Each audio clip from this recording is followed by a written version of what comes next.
Let's see if this is working. If this is working, we are in there like swimwear, man. Dude, normally I do the we're getting ready and stream starting soon and all that stuff, but not today. Yo, when I woke up today and I was like, no, there's no chapter, man, because I am in such a massive mood to talk about this series. I was like, yo, we're going live. And shout out to the members for voting on this, because I was like, yo, I need it. I need to talk about some greatness badly. So what I'm going to do real quick is I'm going to find the stream and I'm going to send it to the Discordio. And then once I do that, we are in the like swimwear, man. And it's time to talk about some greatness. I need it. Inject it. You know what I'm saying? Like, I need it badly. Like, we're ready, man. Hold on. Let me find the stream. And then we're in there. We will be in there. Dude, I'm so hyped, man. I'm so hyped to talk about this.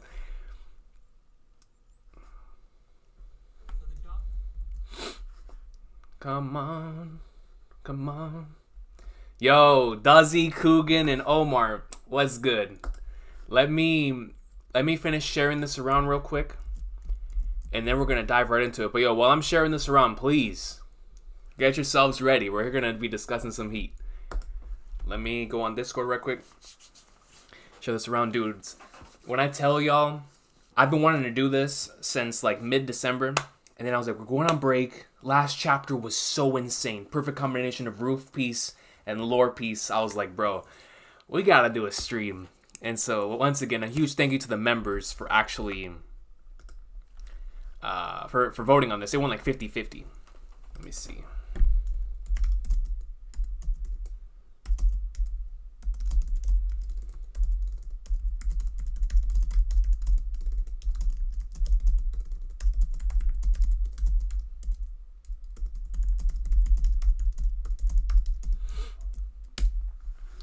All right, let me get that.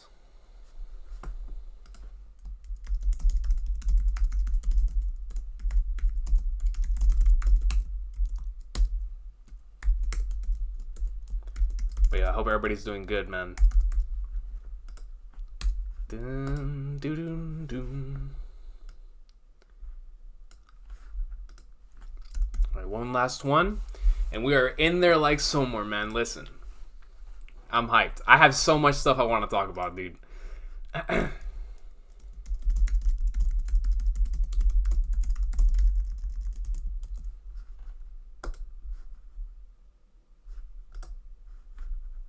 Okay.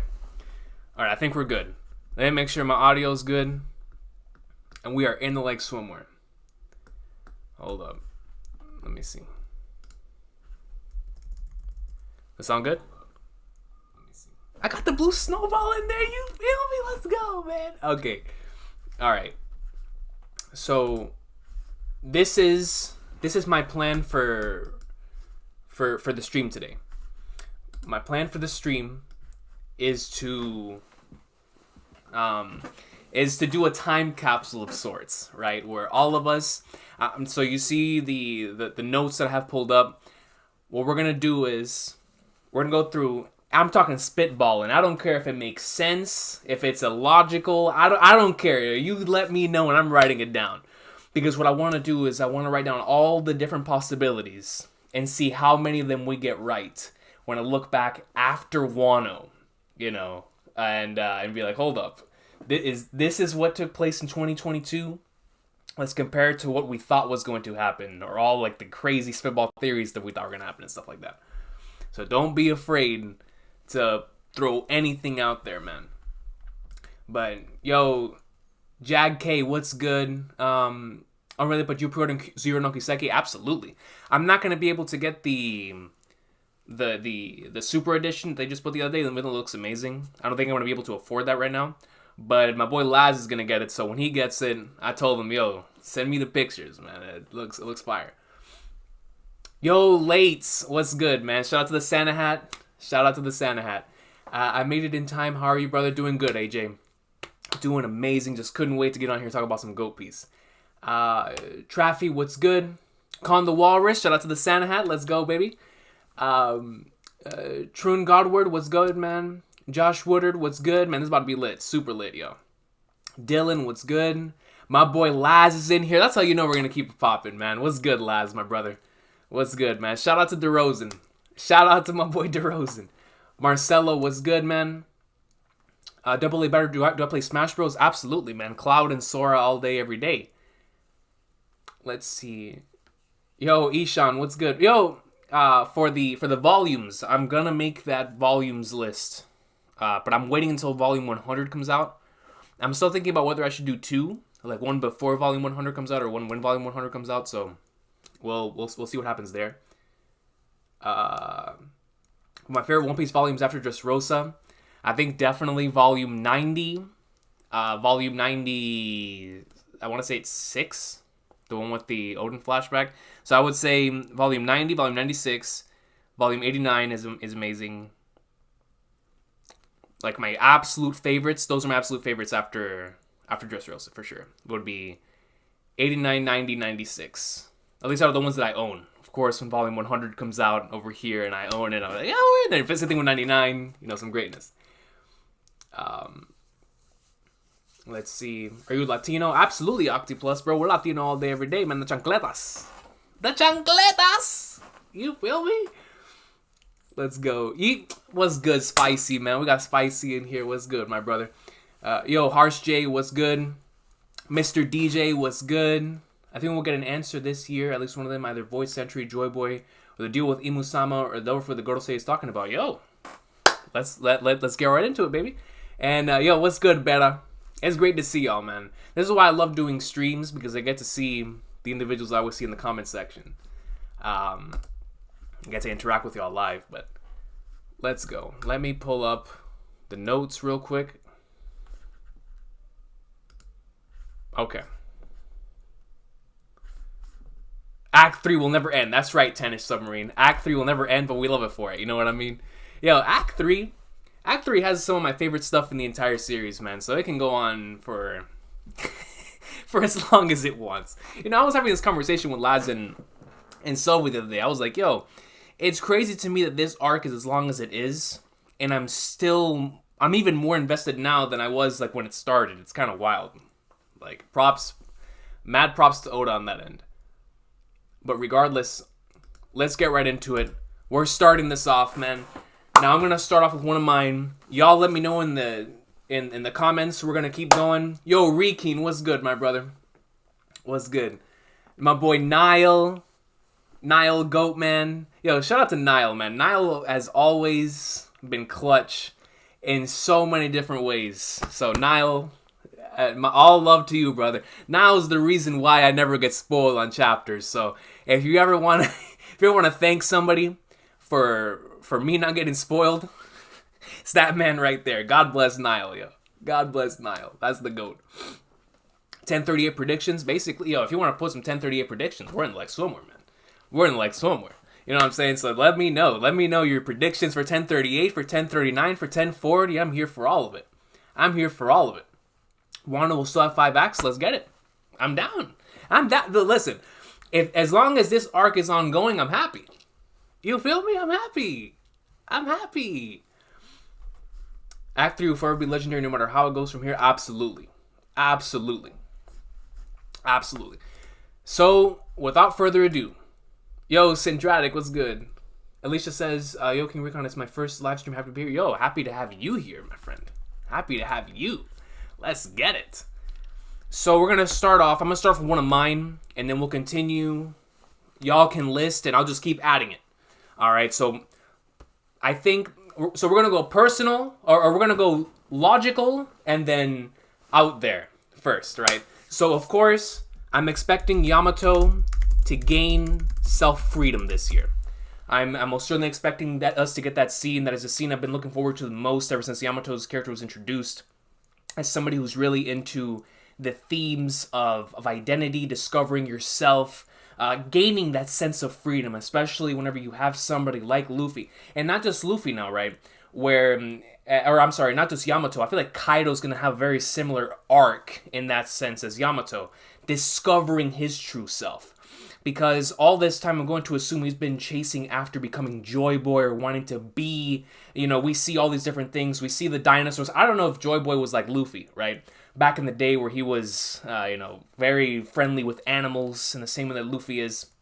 This could be a thing to the Joy Boy thing. But regardless, we see how Kaido's very obsessive on getting all these dinosaurs under him. Like, it makes me curious. Like, was Joy Boy chilling with the dinos back in the day if he was trying to be Joy Boy? I don't know. Because if Kaido knows, then of course he would try to be as much of that as possible. We see with the smile fruits, he's forcing people to be joyful, Joy Boy and whatnot. So we see all these different clues that lead us to believe that Kaido wants to be Joy Boy. In the same similar type of fashion, Yamato wishes to be Odin. So what I want Kaido and Yamato to both achieve at the end of this arc, thanks to the Go with the Coat, is their self-freedom. Now, whether Kaido dies or not, or he dies gaining that self-freedom, I really hope he does. If Kaido dies, let my boy feel like Hyakuju no Kaido before he dies and not Joy Boy. That's what I want him to do. Get his sense of freedom, thanks to getting, throwing down with Luffy. That would be such an amazing way to end that fight. But in Yamato's case, regardless of whether she ends up joining the crew, stays a Shogun of Wano, or goes off on her own adventure with somebody else, I don't know, with me. But regardless, Yamato's sense of freedom and exploring that self-freedom at the end of this arc when the borders open, I need that in 2022. So that's my logical choice. That's my first logical choice. Then my one that's completely out there, Dragon and Instant Messenger Sama, baby. Let's go. Dragon versus Instant Messenger Sama. And I'm not talking about hands. No hands. We're talking alien language, ladies and gentlemen. We're talking an alien language. We're talking in the most vague sense possible, man. Hold up, bro. We're talking, listen.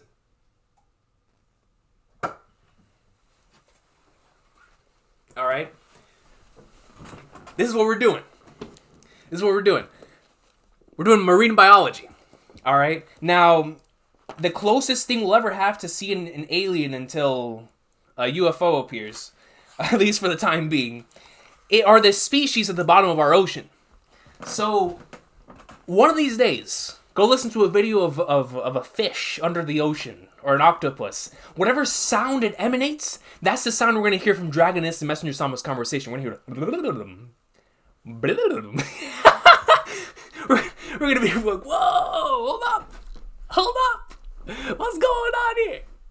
So, those are my two for right now, and we're gonna continue it going. Of course, I might as well put it because this.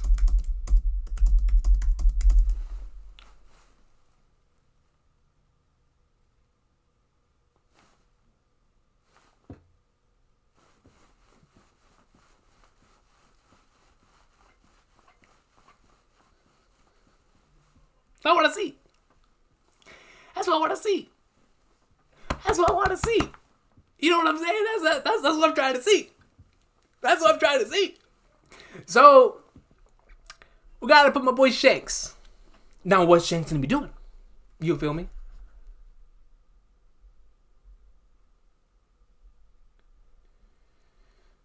I agree, Spicy. 110% going to be an extremely impactful moment. No question. Okay, here we go. Alright, so I'm going to put Recon's name by this. He says, Vegapunk, Kaido's backstory, and Shanks. Love it. Love it. As a matter of fact, let me add on to that. I'm gonna go out there and say Kaido's flashback is started by Zunisha. And what I mean by that is Kaido's flashback is going to start due to both Luffy and Kaido hearing Zunisha. Or, like I was saying in the afterthoughts, I believe this is the route we're going towards. I think that either Luffy and Kaido hear Zunisha, or just Luffy hears Zunisha, regardless. Whether Kaido looks at Luffy and is like, why can you hear it, but I can't hear it? And so he starts thinking back to Rocks, because I'm sure Rocks had the voice of all things. And that's going to be like, oh, so he has that voice like Captain Rocks. And that'll be the first time that we actually get to see Rocks, and it'll lead us into the Kaido flashback. Or, if Luffy and Kaido can both hear it, when Zunisha when Kaido hears Zunisha, he's gonna have a flashback to the first time he ever heard the voice of all things. And that's going to lead us into the Kaido flashback, because I'm going to assume he heard that around the same age Momonosuke did. So we're going to see Kaido hearing the voice of all things at a pretty young age. But regardless of whether we start the flashback when Kaido was a youngling, or whenever he was on Rox's crew, excited for when that takes place. You know what I mean? So I think it's going to be that. 110%.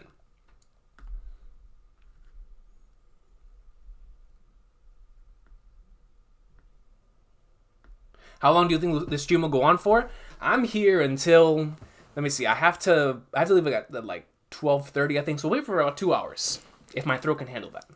We'll be here for about 2 hours. I'm chilling. I just want to talk about the GOAT. You know what I mean? I just want to talk about the GOAT. Okay, so here we have Tron, good God word coming in. I like this one. He states, we're going to see the SSG soon. I like that. I like that. I like that. Yo, Zed, what's good, my man? What's good? Phantom says Shanks got the perpetual Santa hat red hair. Yo, you already know. Oh, I love this, Coogan.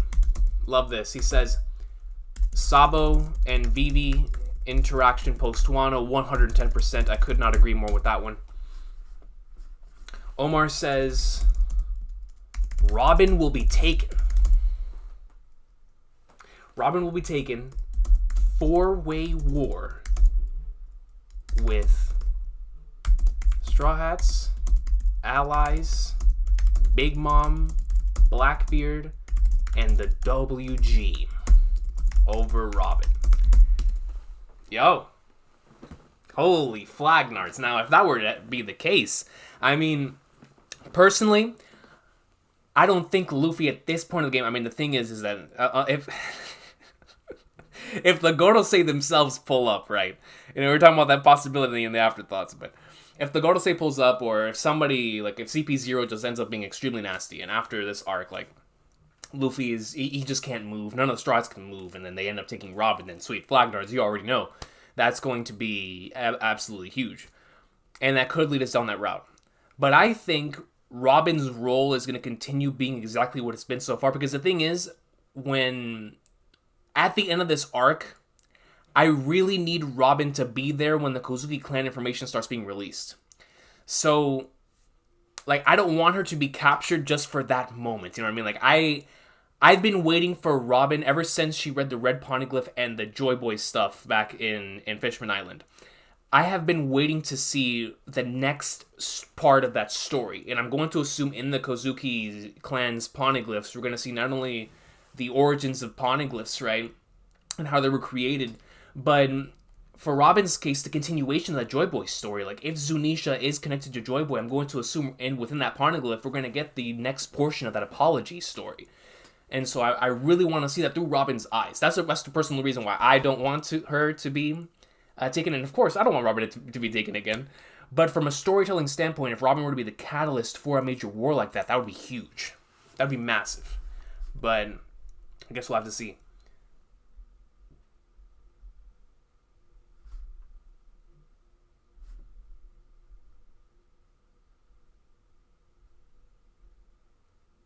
Oh, snap. Okay, Spicy's coming in with a spicy one.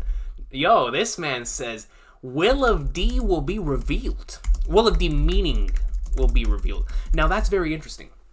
With the Will of D meaning being revealed, that could mean a few different things. Maybe not the name itself will be revealed, but you know how this entire saga has been leading towards the the D will cause a storm, the D will do this, the dawn will rise, all these different things, which is why a lot of people believe that the D stands for dawn, or something around those lines that directly, of course, it's also been leading us to believe that it's also something that directly opposes the gods, so it's like, well, Flagnards.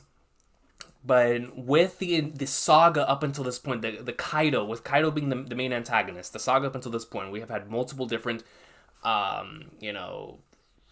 things that we can look at and be like, man, is this the D? Is this the D? Is this the D? So I think we'll be the closest that we'll ever get to figuring out what the D is. But I don't know if we'll figure it out exactly, because I'm sure we'll probably get the D, the Void Sentry, the One Piece, all that stuff like within that section. Which is why I think...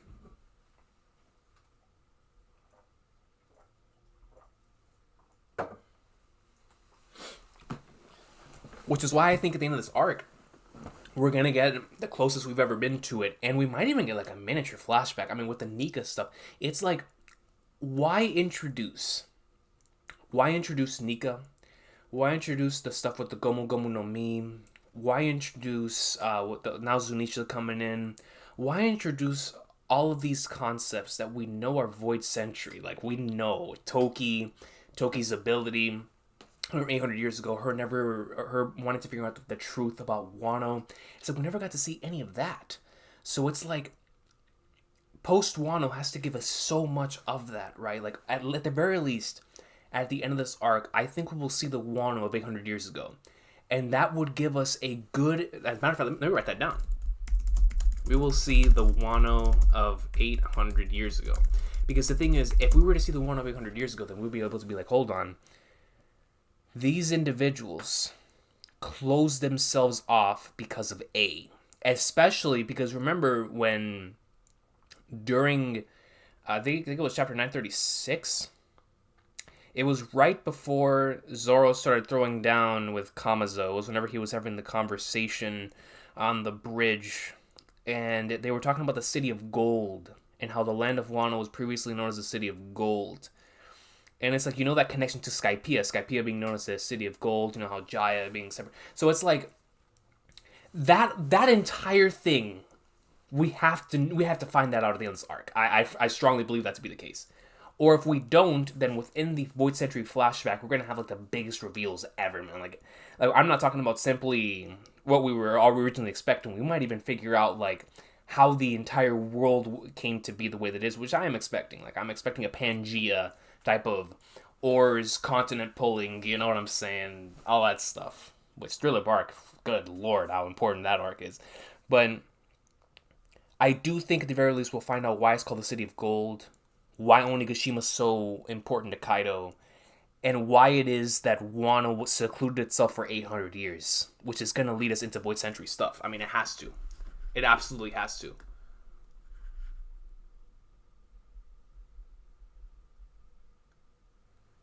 Oh, okay. All right. I see some more here. So, Hold X Steel says Elbath this year. Okay. I can see that. Yo, Joe, my boy, what's good, man? Traffy D says Green Bull may come to Wano.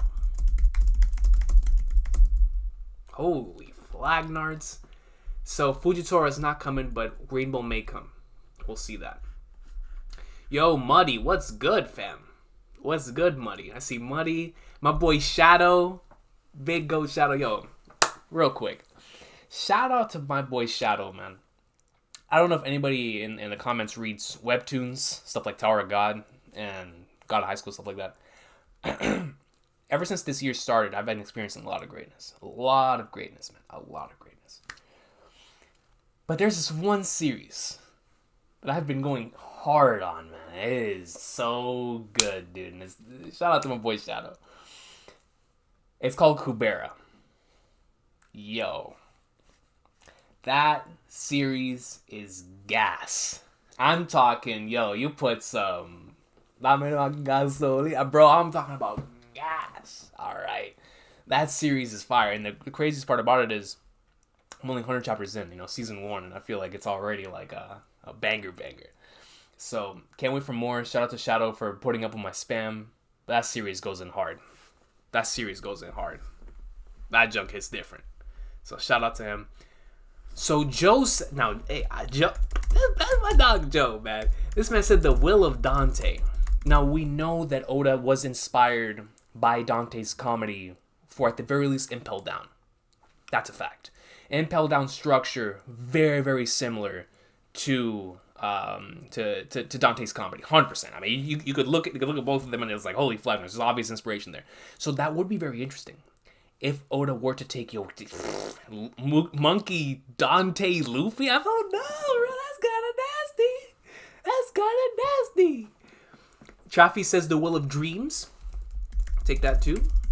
Will of Dreams. Zigga says a Rocks flashback with Kaido. I'm definitely down for that. 100%. Yo, Lazy Mofos, my boy. What's happening, my brother? What's happening? Izzy and Thing, what's good? Laz says, the endless possibilities we could get this year for One Piece is actually insane, knowing how close we are to Wano's finale. 100%, Laz. It's like we were talking about the other day. We know how much this arc can go on for, right? It could end in May, June, July, but it could also end in like September, November. I mean, we don't know. I think at the very least, Luffy defeats Kaido. I'm gonna say if the Kaido flashback is as long as I think it's gonna be, I think Luffy defeats Kaido around summertime. And so when that happens, after that, whatever Act 4 and Act 5 is, that's gonna be the stuff we're talking about here. We're like, post Wano, we check out and see what's happening around the rest of the world, because I 100% agree with y'all. I think we will see Vegapunk this year. I 100% we're gonna see Shanks move this year. And let me add another one, the most obvious one. Shanks meeting Luffy. This is the moment I think that so many people, myself included, have been waiting for the most, and I'm going to add this on top of it because one of these two is happening this year. Either Shanks meets Luffy or Shanks meets Blackbeard or both. I don't know. All I know is that wherever Blackbeard goes, because the thing is, if the pirate that Shanks was talking about was Luffy, then Shanks meets Luffy at the end of this arc. If the pirate that Shanks was talking about was Kaido, then we may very well get some of that within Kaido's flashback, right? And that would lead him to come into Wano too. But if Shanks was talking about either Rocks, Blackbeard, or Zunisha's original human form, I mean, I saw some of the theories from last week were so goated, but that was one of them. So it's like, who in the world was this individual? And that's going to lead us towards whatever path we end up seeing Shanks take. And I friggin' Shanks is the greatest part-timer of all time. So it's like, wherever he goes, the money goes. The man's the biggest draw. So the thing is, though, is what exactly is Blackbeard going for? Because if Blackbeard is going for an ancient weapon, let's just say for the sake of argument, we were just talking about the awakening of the fruit, whether the Gomu Gomu no is Uranus, or, flipping Kaido's fruit, or Momonosuke's fruit, or Robin's fruit, or Law's fruit. I don't know, man. Zunisha's fruit. I don't know. A lot of possibilities. But if one of these awaken into Uranus, or into Pluton, or into any of these ancient weapons, then wouldn't Blackbeard want to have that? I mean, I know I almost certainly would. If I can't have Haki as my main staple, because we know Blackbeard right now is based on destruction. He's right now, I'm going to assume, there's a big theory that he already has 3 fruits. He has the octopus. Shout out to Threevil for that theory, by the way. With the octopus, 3 hearts. With that fruit, the Yami Yami no Mi, and of course the Gura Gura. So you have those 3. But then, it's like, what do you have that's on top of that? You're already devil fruit hunting. You're already hunting for these fruits. If all of these awaken, you're going to be nasty. So, if Haki's not going to be your main forte, why not try to get the ancient weapons? You know what I mean? Like, why not try to go get the ancient weapons? So it's like, is that what Blackbeard is going for? Or is he going for Sabo's fruit? Is he going for Shirahoshi? What is he going for? You know what I'm saying? And I feel like once we find that out, we're going to know exactly where Shanks is going. And it's like all those different things. Like somebody brought up earlier, the SSG. It's like, damn, man. A lot of stuff.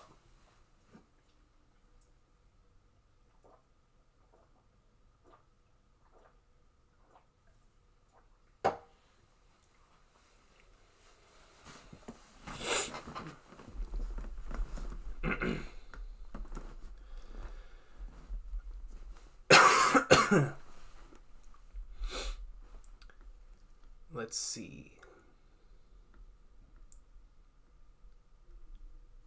Oh, snap. Okay, Robinator. Robinator comes in and says, Mihawk will join Shanks' crew due to the Shichibukai. Can't even spell right now. Shichibukai abolishment. Now, this one can go one of two ways. I would love this. This would be super dope. But at the same time, I feel like if Mihawk were to stay by himself, it would add more to the legend. You know what I mean? Like, it would add more to the world's strongest swordsman hype that I know Oda wants to keep. It wants to have in place for whenever Zoro were to take the title from Mihawk. So I feel like Mihawk's probably going to stay by himself. I mean, can you imagine a solo dude going solo dolo against all incoming adversaries? He's the only individual in this series that doesn't have a crew. Oh, Perona. He got Perona. You know what I mean? He's got his wife. He's got his girl. I mean, come on. It's just, you know, it's the Bonnie and Clyde, man. Can you imagine that? Can you imagine we just go out and see one of these chapters one of these days? And, like, Perona comes back to Mihawk. Mihawk is going ham. I mean, you see, like, a whole bunch of bodies all over the place. I mean, dude has gone, I mean, dummy hard. He's just gone crazy. He's destroyed, whatever it is. Perona comes back and is like, honey. Perona's like, hold up. And we just see the two of them going up in, like, swimwear. I'm down for that, man. I'm down for that. But regardless, I'm down. If Mihawk joins Shanks, that'd be hype. But I think Oda wants to keep Mihawk by himself, just to add on to the legend of the world's strongest swordsman. With Perona, of course. You know what I mean? That's that dude.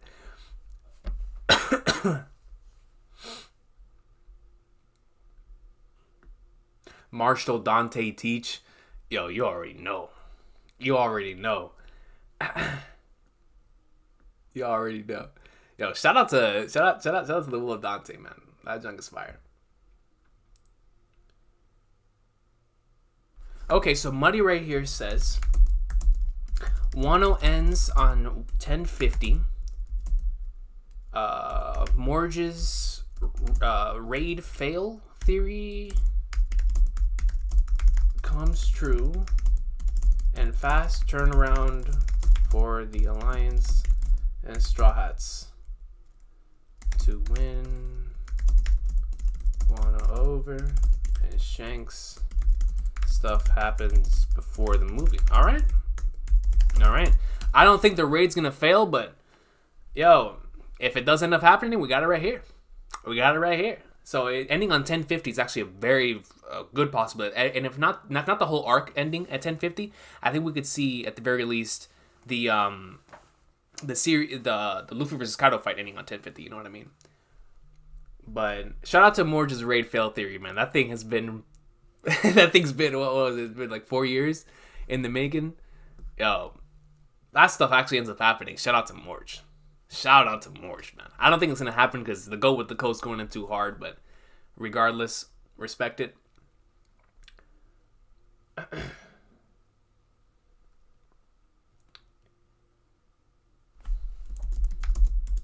Like it, lazy mofos. I like it. I'm just going to put Vegapunk for that one. I think if we do end up seeing Vegapunk this year, I mean, yo, listen, man.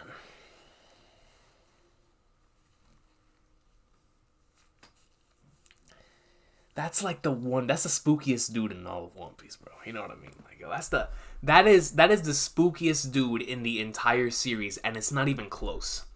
And actually, I take that back. Instant Messenger Sama was the spookiest dude. And then, like, Vegapunk's, like, right there with Dragon. But I think Vegapunk might be a little bit more spooky than Dragon. Because Dragon knows a lot, but he keeps it to himself. Vegapunk takes what he knows, and he applies it. He applies that junk, you feel me? So it's like, dang, man. Alright, so depending on what Vegapunk... I mean, the thing is, we already know that Smoker and Tashigi were very near and close to him, so... Will we see Vegapunk through their eyes, or are we only going to see, let's just see, we see Vegapunk's silhouette for the first time, right? And by silhouette, I'm talking about he's actually there on some Green Bull stuff. We know we've seen the Vegapunk silhouette before. But So getting a full-blown Oda silhouette for Vegapunk showcasing. We're going to see this man soon. So the thing is does Oda want to show Vegapunk through somebody else's eyes and not the Straw Hat's eyes? Would y'all be cool with that? Would y'all be cool with Vegapunk being shown through someone else's eyes rather than the Straw Hat's eyes? You know what I mean? Unless Vegapunk just comes out himself because the SSG is going in so hard, he has to make like an announcement to the people. Like, let's just say the Gorosei have a conversation with Vegapunk and they're like, yo, we need you to make an announcement to calm the people down. And let them know things are going to be alright, that the SSG are not harmful weapons to anybody aside from pirates, so I need you to go out and make this. I think that's definitely a possibility, but I don't see Vegapunk as the type of dude to deliver a speech like that, you know what I mean? So I don't know. Joe, you're definitely right, yo. This man has had that for a minute. For the Revolutionary Army coming in clutch. That's definitely something this man has been talking about for a minute.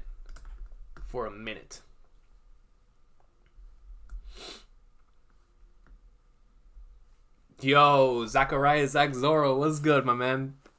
Excuse me. Shout out to the Santa hat. Shout out to the... Yo, real talk, man. To the members that are in here, y'all have no idea how much that means to me, bro. Real talk, like, actually being able to see the Santa hat by people's names is so dope. Like, this was something... like I was saying before, that I should not have. So when I see that, it's just a reminder of like, dang, man, we're out here. Like, it's crazy. So thank y'all so much for the support on that end, bro. Like, that's crazy. But what's good, my brother? What do you think of the tolerable fights individually and as a whole? Individually, I think they were solid, decent. Like, the Sasaki-Frankie fight was alright. I think that one's going to be, based on the last anime episode, like in the anime, that thing's going to be spectacular. It's throwing hands. In the manga, it was alright. Nami versus Ulti. Ulti as a character put in a lot of work. Like, she lasted a long time. And I like the strategic ways and the ways that Nami continuously had to go after. A lot of great moments. The end of the fight, I wish could have been done better. In terms of having, like, I wish that same double page spread that we would have gotten, we would have had, like, at the end of a chapter. You know what I mean? And I don't think Big Mom was needed to deliver that hit to page 1. Like, I think we could have had that instead be given to somebody like Usopp and whatnot. But regardless, all of that already took place. So that one, it was pretty straight. Then when we get to Jinbei versus Who's Who, I liked it a lot for the fighting choreography. I liked it a lot for Jinbei utilizing some awesome techniques with him defending, like, his stance on things and being like, yo, this is how things are. Like, your way of thinking, the way that things have continued to be for all these years, like, yo, that's not it. Like, this is who I am now. This is who we are now. This is the way that things are at this point in time in the game. And I thought that was fantastic. In the lore, like, the lore dropped in there, crazy, some of the crazy stuff in the entire year. So for that, I really liked that fight, 110%. I know the anime is going to go dummy for that. But as far as the fight itself goes, definitely I would have liked it to go on for a chapter longer. Or at the very least, to have, like, a decisive conclusion to that fight, because whenever I originally finished it, I was like, okay, we're gonna get another chapter of this, and we didn't end up getting that. And that's kind of like how it felt like for a couple of those battles. But I think what's interesting about those, before I get into the Robin fight, is that those fights all had something different to bring to the table, which is why I ended up enjoying them as individual battles, because they weren't all the same. They were all extremely different. So, like, Nami versus Ulti it was a span of a lot of chapters culminating in chapter 10-13. And so I like that about it, that it took a long time for Nami to defeat Ulti. Like, a very long time, because we know that she wasn't on her level, so whenever she went into, like, somewhere and did it, and plus the Zeus stuff was really, really funny. So as far as, like, a comedic standpoint, I liked it a lot for that. I loved it for that. So in that standpoint, it's like I really liked it.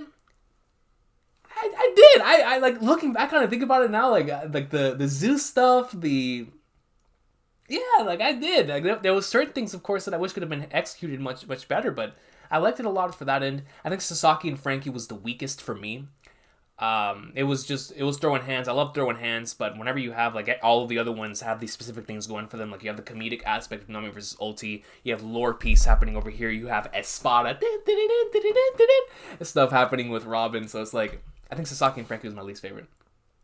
But yeah, they all had something to like something different to them, and I really appreciated that. A different way of approaching each of those battles. But Robin versus Black Maria by far was the most epic one. That was something really special, and how Oda was able to do that in 2 chapters is really, really dope. And it's not just the fight itself; it's the build up too, right? Like when you have the chapter 1005 stuff leading into with Sanji leaving everything to Robin taking that, and then we get to see what we saw in 1020 and 1021. Spectacular stuff, and I loved that battle. That's one of my favorite fights post time skip in Robin versus Black Maria. That jump was awesome because whenever, like I said, usually, especially in this series, a battle needs to go on for quite some time in order for you to feel like satisfied when it ends. And that one, I felt satisfied the moment, and I was like, "Yo, this is flipping goated," and it only gets better with time. So I'm looking forward to seeing that in the anime. And that's something too, right? Like I feel like almost all these fights, whenever we get them in animated form, are just going to be really, really good. But since we don't have that at this point in time, just going off of the manga, as a whole, I guess what I liked the most about them was that they were all very different. You know what I mean? Like they all had something different to offer. I just wish that some of them could have been longer, personally. That's my biggest gripe with those, with some of the ones that were handled earlier. Nami vs. Ulti, that one had its time to shine. But I wish Sasaki and Frankie could have been longer, and same thing with Jimmy versus Susu. But like I said, they all had something different to add on, and I appreciate it for that, 110%. Let's see.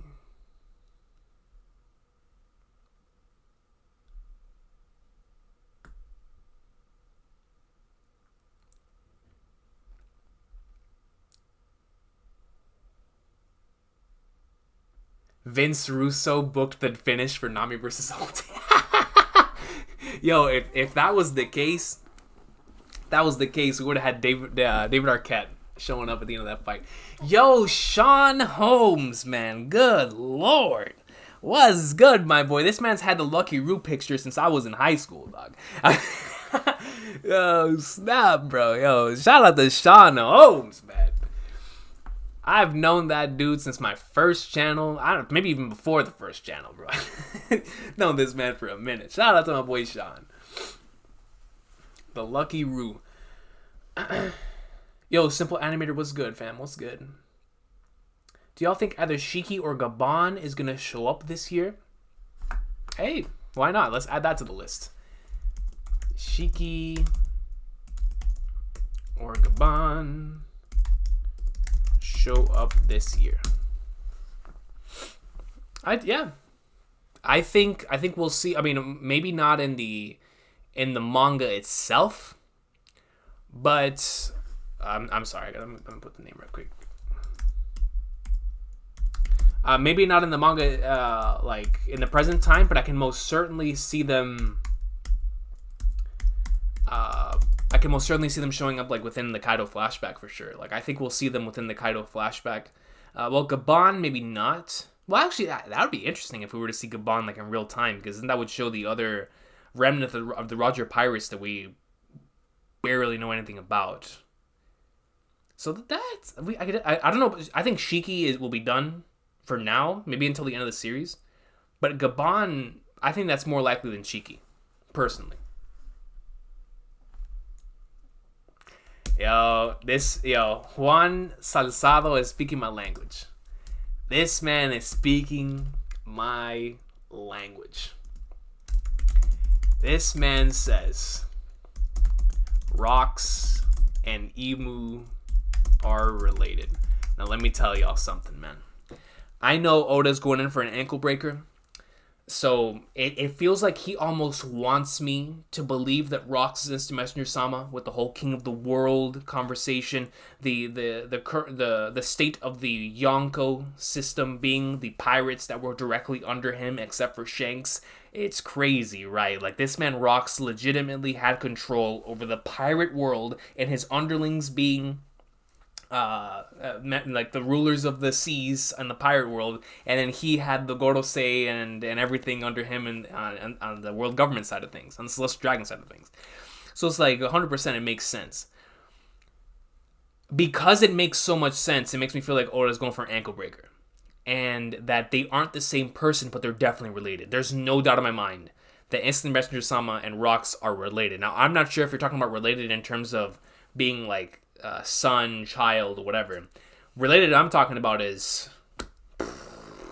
like, oh, we're getting into some super Void Century stuff with the two of those. Now, Rox I don't think came from the Void Century, but I do believe that Rox probably had a similar type of role, or maybe he was served to be the individual that Roger became before Roger became what he was. Because I'm going to assume, like I always go back to the conversation that Rayleigh had with him, wherever he told them that he wants them to come up with a different answer than the Roger Pirates did. And I feel like the answer that Rox came to was not the correct answer. And neither was the answer that Roger came to. So I don't think that Rox ever found the One Piece, because I don't think he lived long enough to find the One Piece. Well, unless he's Instant Messenger Sama. But regardless of what it is, I 100% believe that Rox and Instant Messenger Sama are related from a storytelling standpoint, in terms of when we find out more about one, we're going to find out more about the other. So they're going to be always directly related because of that. And maybe, when we see Rox's face is also when we see Instant Messenger Sama's face. And maybe there will be similarities there. But I don't know if there will be directly connected. By similarities, I mean maybe like dragon stuff, like a facial tattoo, like we saw with King, or whatever it is. Now, I highly doubt Instant Messenger Sama would have a facial tattoo. If Instant Messenger Sama has a face tattoo, that would be spooky. That would be spooky. All right, that would be really spooky.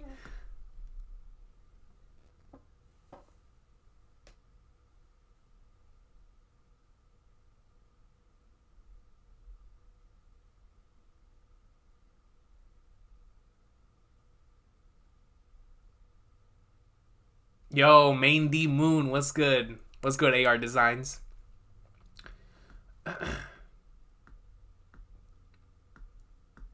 Laz been saying this for a minute, man. I'm writing that down. So Laz says that his actual prediction this year is that Luffy finally sees Ace's grave. I like this. I like this a lot because now we've seen how much Luffy has matured in terms of handling the idea of Ace's death. Now he has come, just in this arc alone, he has seen Tama and Yamato, two individuals that have a direct connection to Ace. And we've seen how he's handled the scenario on both sides. So I feel like once we finish this arc, if like stuff hasn't popped off yet and they don't have to go like for Sabo or whatever it is, right? And we do have that time to go to the next part, which is maybe Shanks waiting for Luffy there, whatever it is, right? But Luffy finding Ace's grave this year, visiting it, potentially alongside Yamato and Tama, by himself, with the crew, whatever it is going to be a really beautiful moment. And I do look forward to his version of the sake cup scene, because we got to see Sabo's version of the sake cups whenever he placed his. We got to see what Shanks said at Ace's grave, which is a very memorable scene. Shout out to episode 505. Phenomenal episode. But when Luffy has his scene in front of Ace's grave, it has to be special. Because Sabo and Shanks had like two legendary moments in front of that grave, man. You're talking about Luffy, bro. Like I said, the build-up, the fact that this man has gotten to the point to where he is, where of course he still thinks about his brother, But he's accepted it. He's like, yo, my dog is gone. Like, he's gone. And at this point in time, I've inherited his will. We're going to see it through to the end. My boy's gone. So I want to see how Luffy would react to seeing the grave. Because then we would see just how far he's come in regards to dealing with his brother's death. And that's something I want to see. And how he shares that moment with his crew. Like, I wonder how his crew would be there for him. Like, would they tap him on the shoulder? Would they be like, let's just leave him alone for now? What would they say? And that's kind of like why I want Yamato to be there, because Ace was one of the individuals that really taught her about self-freedom and whatnot, right? So I would love for her to be there too. Same thing with Tama, but regardless, if it's just Luffy and the crew, assuming that Yamato doesn't join, then I want to see how that interaction would be. That would be a really beautiful moment. So I'm down for that, bro. Definitely down for that.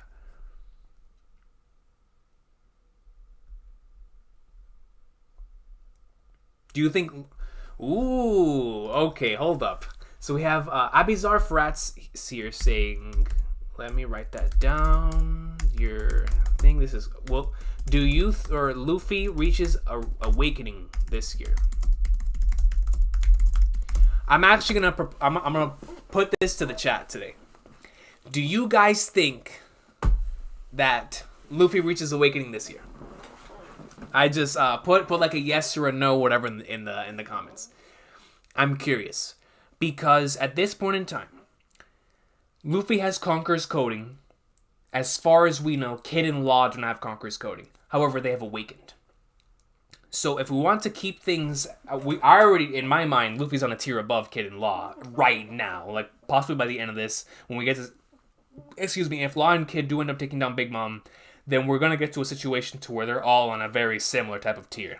Especially Kid, since Kid is going to be shown as Luffy's main rival out in the seas. So I'm fully expecting, if Luffy awakens, Kid has to get Conqueror's coding. That's the way I see it.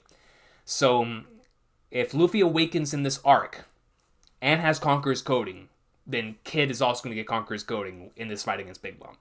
So, to me, I think it depends on if we follow the Kid and Big Mom stuff first, or Kid Law and Big Mom stuff first, and we see Conqueror's coding in that fight used against Big Mom, then that's going to tell me, like, Luffy's going to awaken.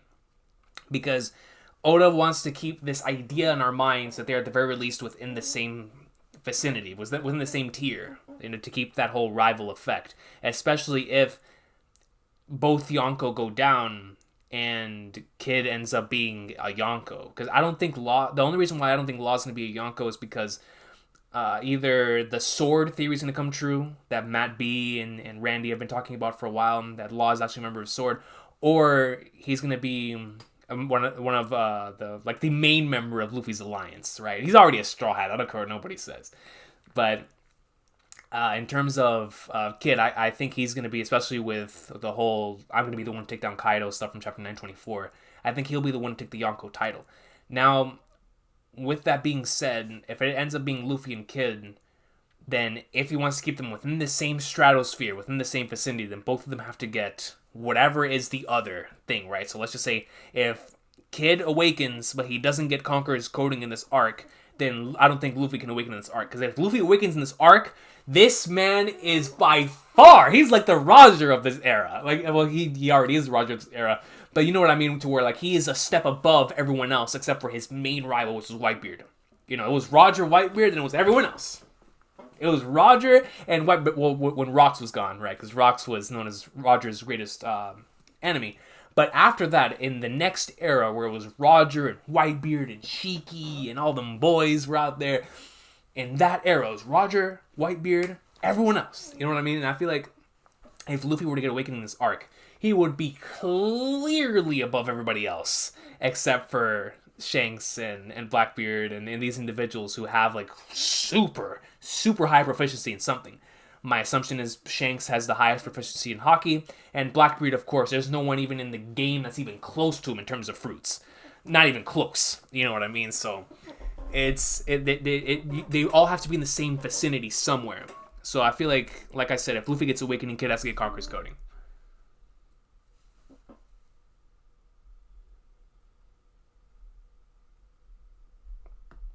Okay, so I see yes, yes, yes, yes, yes, no, not fully.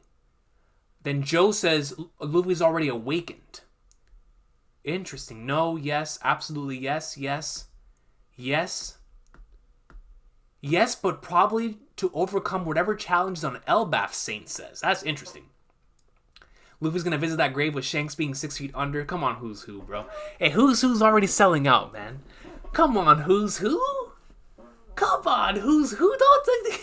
Don't hurt. Don't hit, man. Don't hit me. Zoro says, I think the last 2 anime openings have been subtly showing it. That's interesting. So you mean like whenever... So the opening 23 had Luffy doing the voice of all things. Do you think that this opening also has like some sort of insight into what his awakening is going to be? Because the thing is, right, when we think about awakening, I like what Joe said in terms of him already being awakened. Because as far as I'm concerned, Luffy has the only fruit that can like... From what I can recall, you know, correct me if I'm wrong in the comment section, but from what I can recall, Luffy I think is the only one that can like transform into a different state. You know what I mean? Like when he goes Bound Man and Snake Man, it was one thing to go Gear 2nd and Gear 3rd. That I don't think was awakening. Gear 4th feels like an awakened state to me. Because when you transform into something that's entirely different, the only thing that Luffy's missing in terms of him being fully awakened is him turning other things rubber, if Oda's going that route. But as far as him changing everything about his body, it kind of feels like his body goes into awakening when he enters Gear 4th, Snake Man, or Bound Man. It kind of feels that way, but at the same time, because this is a shonen battle manga, I feel like awakening has to be the next state that Luffy needs to achieve. So it's like awakening would be Super Saiyan 3, for example, or like Bankai, or whatever it is, to where after Gear 4th, it's like you have the Conqueror's coding, you have Gear 4th, when you combine those two, it's going to be nasty. But to have that next step, to have the next treasure cruise card, to have the next card on shirts, to have the next merch seller, I feel like Oda's going to have a different state, a different form to showcase that awakening. So let's just say Gear 4th Tiger Man ends up being a thing, or Gear 5th Tiger Man ends up being a thing. I feel like that would be the physical representation, the visual representation of awakening. Because like I said, this series sells a lot of merch now. Oda has mastered the different forms game that Toriyama showcased back in the day. So it's like Oda's gotten to the point to where now we're starting to see that visually. When Luffy gets stronger, we see it visually. Whether it's the Conqueror's coding, the lightning hockey, and all that stuff. We start seeing this stuff visually.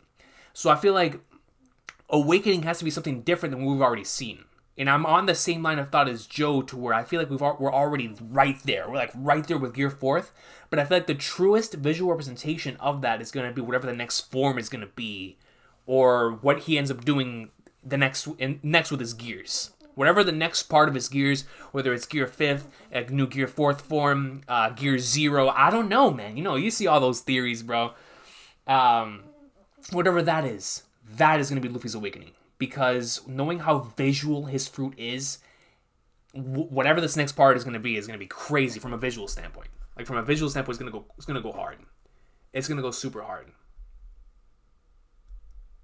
Yo, it's great to have so many of y'all here. I've seen so many people say they're here for a stream for the first time. Hold on, let me see some of these. My boy Brez Boy. Shout out to Brez Boy, man. That's my dog. Let me see. And 8Baller. Shout out to 8Baller, you know, another individual I've seen for quite some time in the comments. It's great to see you, fam. Thank you for stopping by.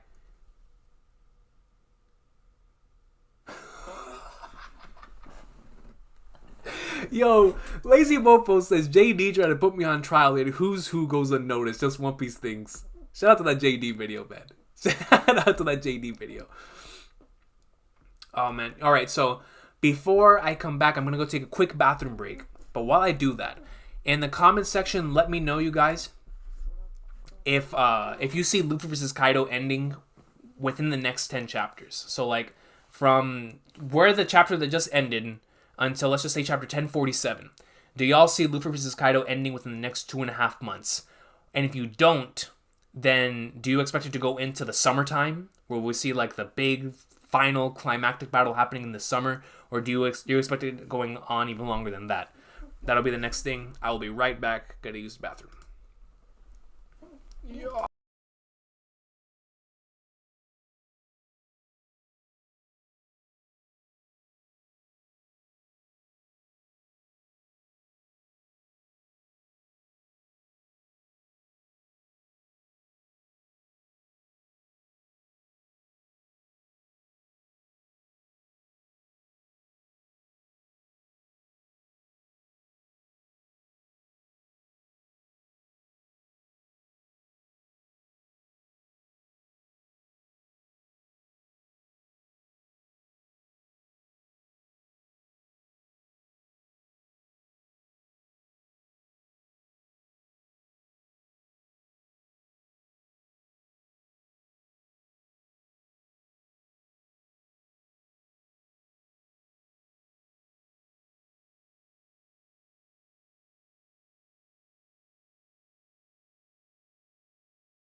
This man Laz said I turned away for 1 second, and I thought SJC took out my router. No, we're still good, man. SJC, let us live. Yo, quick for the sponsors. You know what I mean? For my people. Shout out to Amazon affiliates, ladies and gentlemen. If you have not bought volume 98 of the best-selling manga in history, please do so. And if you would like to use my link, I'll get a percentage out of it. It is in the comment section down below. Thank you so much. Luffy Yamato greatness. Shameless plug, ladies and gentlemen. Shameless plug. Oh, and one more shameless plug. Laz,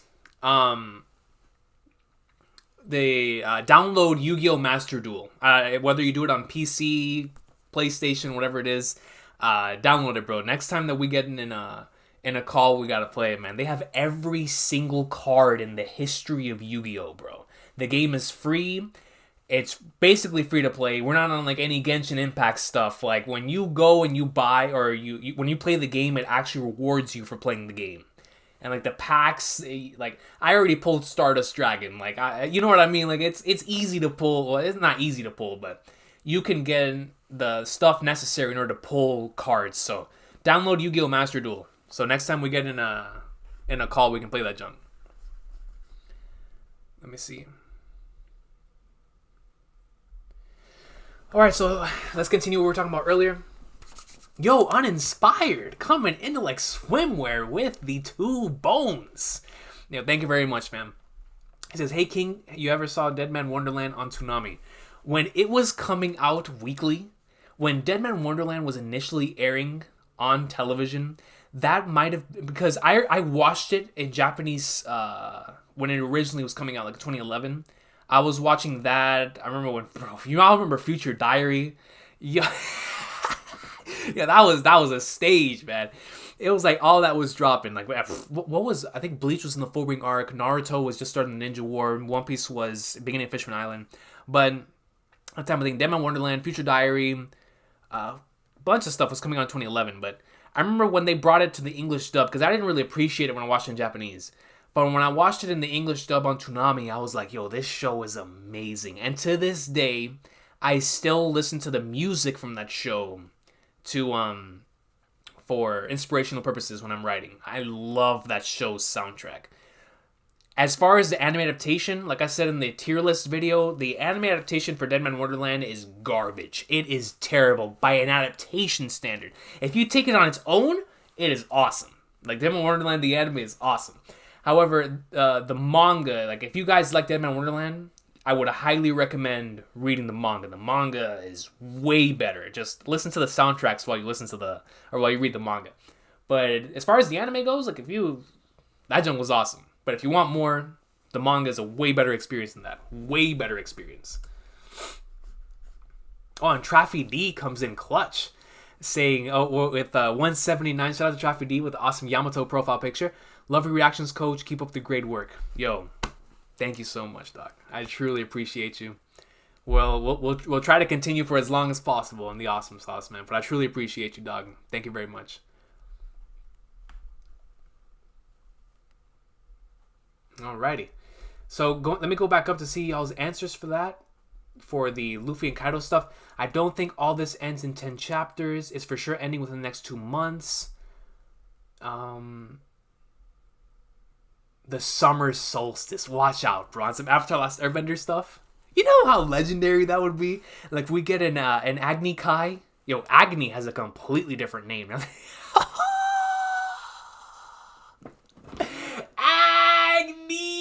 Yo, shout out to Kubera fans out there, man. Shout out to the Kubera fans out there. You know what I mean? Agni. But getting like an Agni Kai in One Piece would be so fire, man. Summer solstice style. Alpha Invader. Yo, shout out to Alpha Invader. What's good, bro? It's ending in spring. Bresboy says yes. Depends where you stick with Zunisha. Trun says Luffy vs. Kaido is going to end in 7 chapters. Dima says yes in 7 chapters. Joe says we'll end in spring. Omar says no, but Wano will end before the movie. Muddy says Luffy's Kaido will end soon. Okay. I see. And Traffy D says hard to say, look at how long Luffy versus Katakuri was. That's facts. That's hard facts. Freak of Nature says that's the most factual answer out of all of them. It depends on how many breaks there will be. That's so true. It really does. It really, really does. Let's see. Yo, Shadow knows, bro. Yo, I be spamming Shadow, man. Yo, Agni, listen. But yo, so I gotta read some more Kubera today, man. Like, real talk, I really do. Today, like yesterday, I was gonna read some. Wasn't able to today. I gotta start season 2 today. That junk is goated. Dead Man Wonderland opening is goated. Yo, absolutely. Absolutely goated. As a yandere lover, Future Diary broke me inside. Yo, real talk, that junk at the very end really did get emotional. I was like, man. Like, I haven't watched it in like 10 years, but that opening still hits. Shout out to Future Diary. I somehow read Dead Man Wonderland and never did anything like that. Yo, I mean, listen. It was gas. It was gas. Master Jewel has been downloaded. Let's go. That's what I like to see. That's what. Yo, all powerful God NL. What's good, my good man? It's good to see you, bro. But yeah, lads, man, definitely get some cards. Let me know. Hit me up on what cards you get. I'm gonna try to keep playing as much as I possibly can. And then next time whenever we're getting a call, it's only like 6 gigs, so I know SJC used to play Yu-Gi-Oh! Moose used to play Yu-Gi-Oh! I'm going through some Silva did too. So we should all, like, let's get the whole squad on that junk. We'll play it one of these nights. Agni the GOAT. Shadow knows, man. Yo, a Kainu versus Sabo and an Agni Kai would be sick. It would be nasty. Absolutely nasty. When Roof Beast gets animated is when the fight between Luffy and Kaido will end. Oh, interesting. So when Roof Beast is starting to get animated, so let's just say we get into the chapter 1000 stuff, and we so when that, I think that'll be like around, based on the pacing, it looks like March or April. So around there, I could see that. Yo, 23 Beats with a 5. What's good, 23 Beats? Shout out to you, my man. Good to see you live, my man. You watching any anime this season? I am. I'm watching, I'm trying to remember the name of some of these. Let me see. I watched the first episode of, it was a really cool, like, it's kind of like a Blade Runner-esque like steampunk, cyberpunk type of thing. I forgot, it was like Sakurai Bisco, whatever that one was called. I watched that one. I liked it. I watched the first episode. I watched the first episode of World Ends Harem. Yo, that has the funniest concept I might have ever seen for a show. And you know something? It was actually entertaining. It was actually entertaining. I haven't watched the second episode, but I watched the first episode. That junk was pretty funny. Let me see. I know I watched 2 more. I just don't remember what they were called. Flagnards. Hold on, let me go on my Crunchyroll account real quick.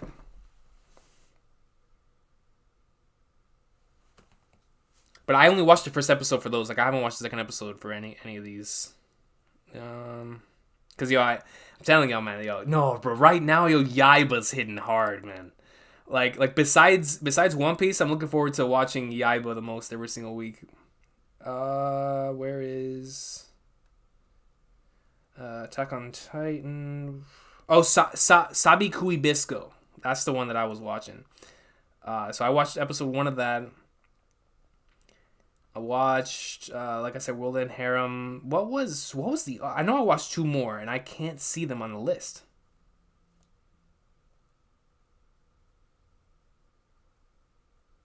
I don't know. Whichever ones that I watched were I don't know. I can't find them. I don't know which one of the other ones. But yeah, I'm watching... right now I've watched 4. I haven't watched the My Dress Up Darling show that I've seen a lot on the timeline. I haven't seen that.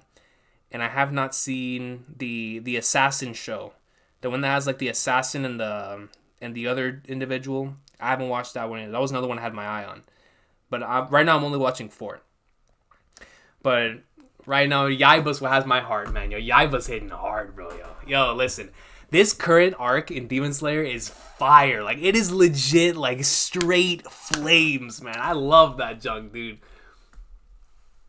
King's name is Arbel, rhymes with angel names. That's facts. Has anyone mentioned Germa yet, King? I got you right now, Marcos. Let's write that down. Marcos says Germa. So Germa in 2022. What do y'all think about that? I'm down for that. Some Germa greatness in 2022? I'm down for that. I'm down. I just wonder what they would do. Like, is that what the cover story is leading towards? Whoa! So we come in with 3 super challenges. I look away for 1 second, bro. Holy flagnards.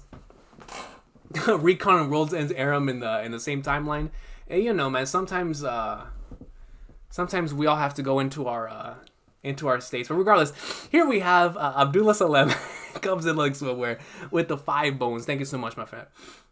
Says, who will be Monkey D. Dragon's rival is the instant messenger Sama or Akainu, and why Sengoku fears so much when Garp wants to fight.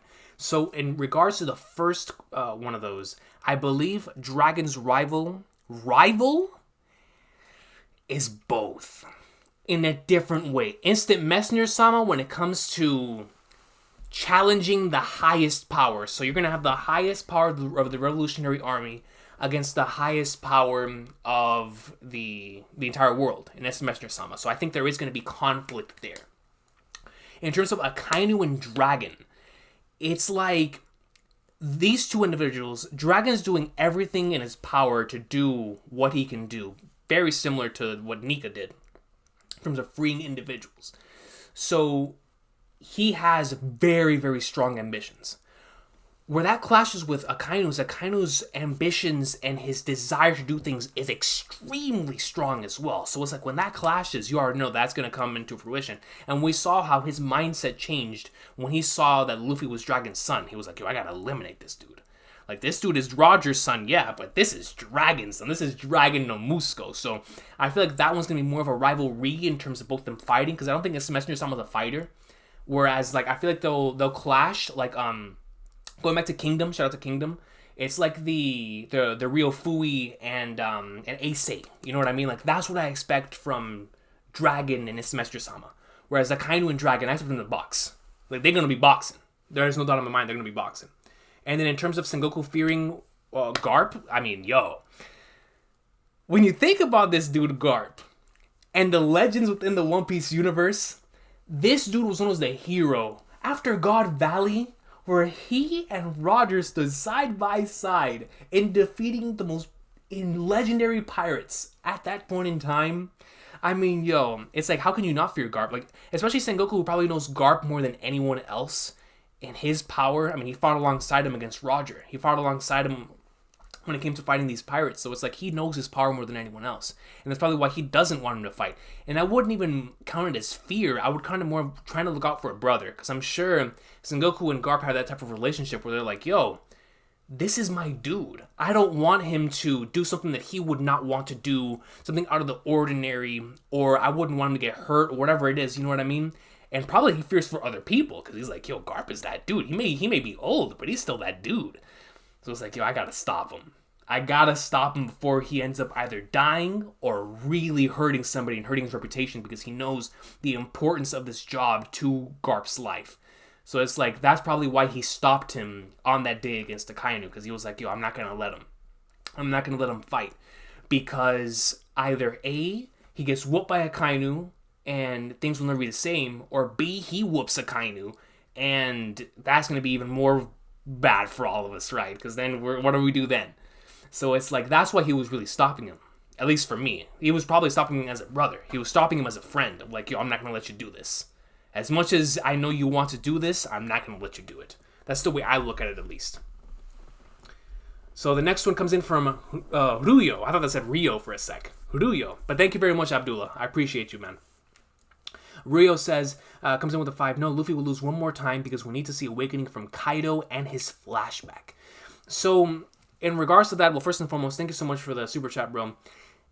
I disagree, because I feel like even with Luffy and Kaido boxing right now, we can still get Kaido's awakening and both of their awakenings. Or we could get both their awakenings and Kaido's flashback, even if it continues.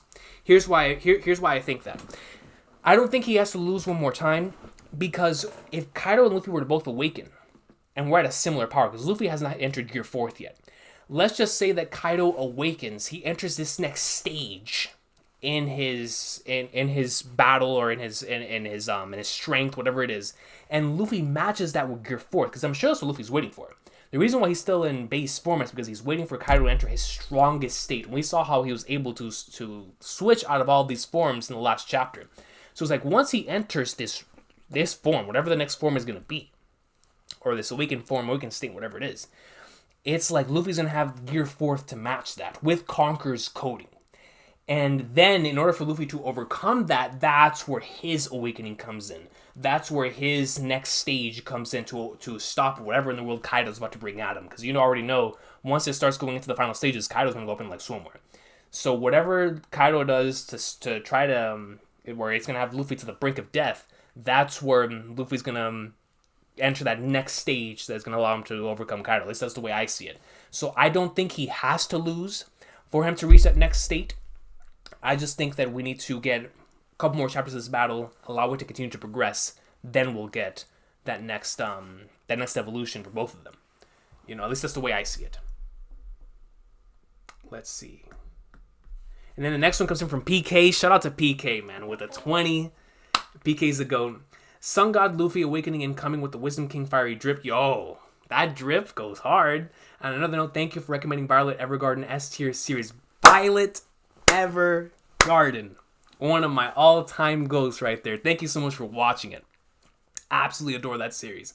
But in terms of the Sun God Luffy awakening, that's going to be so dope. If that actually is going to be Luffy's awakening to where his entire body is on fire, so we start seeing the steps with Red Hawk. So if with Red Hawk and Red Rock, we see like the flames that come out of his fist. Can you imagine? Now, there's going to be a lot of predictions out there for the next gear, for the awakening or whatnot.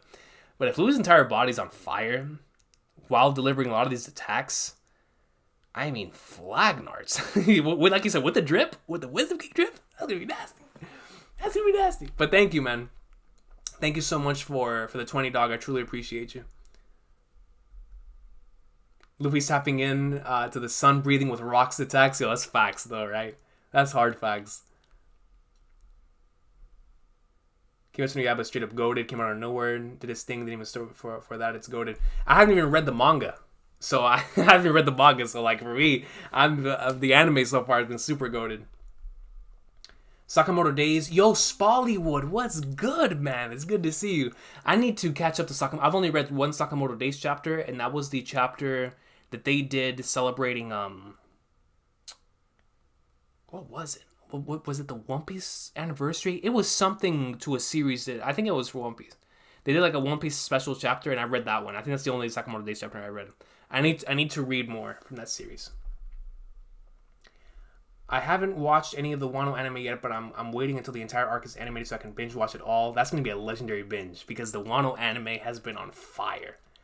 Oh, summer ranking? I'm going to watch the summer ranking. I didn't think like that we were considering that as a part of like this season. I thought that was last season. I'm definitely going to watch that.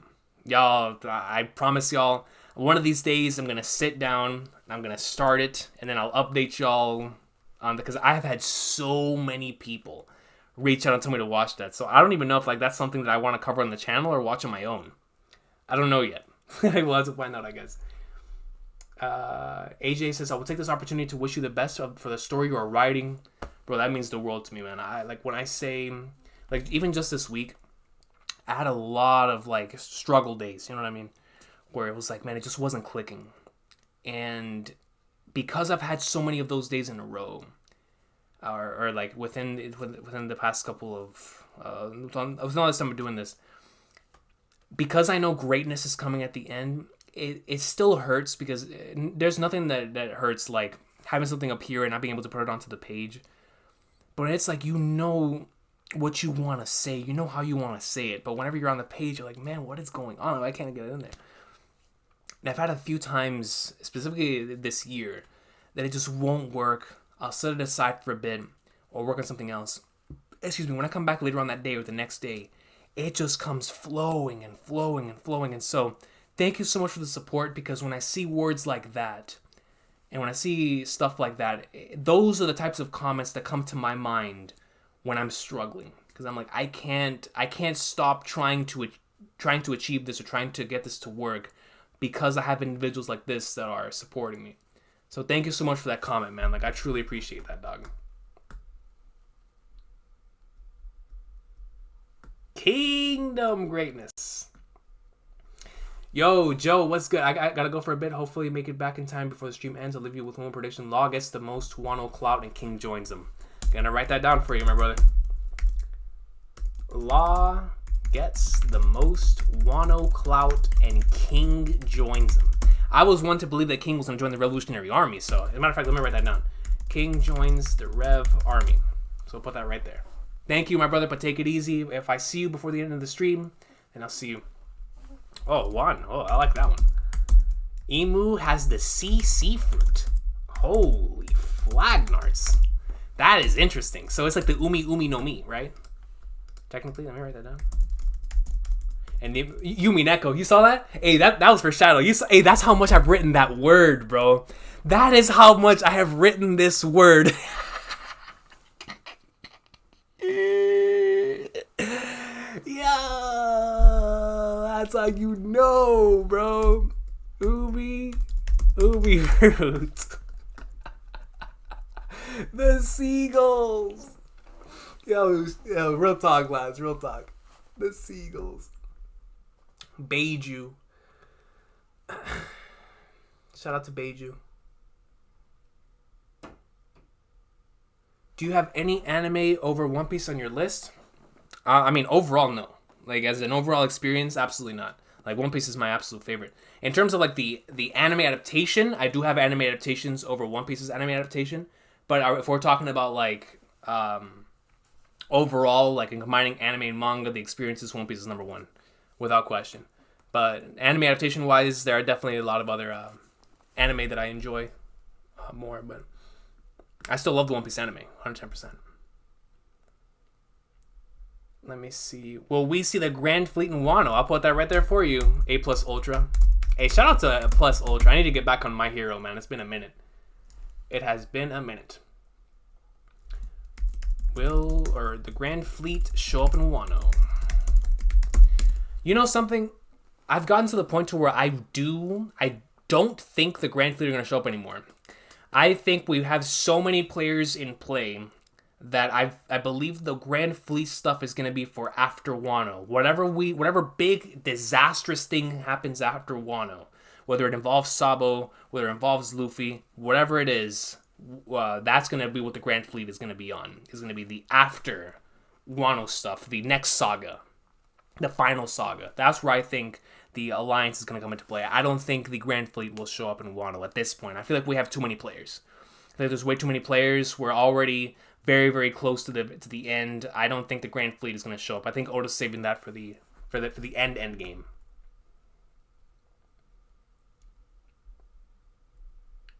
Goated Evergarden. That's right, Prime Alvida. Yeah, that has to be like a top 5 name on all of YouTube. Prime Alvida. Yo, Prime Alvida's Yonko tier, man. Let me see. Yo, Lazy Mofos. He says Luffy's definitely bringing out Boundo Man. That Recon gun is coming, dude.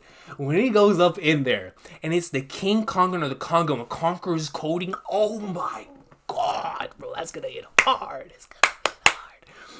Tropical Island. So now that we saw the Gorosei and Marijo, do you think there won't be another act break? I do think there's gonna be an act break, just not now.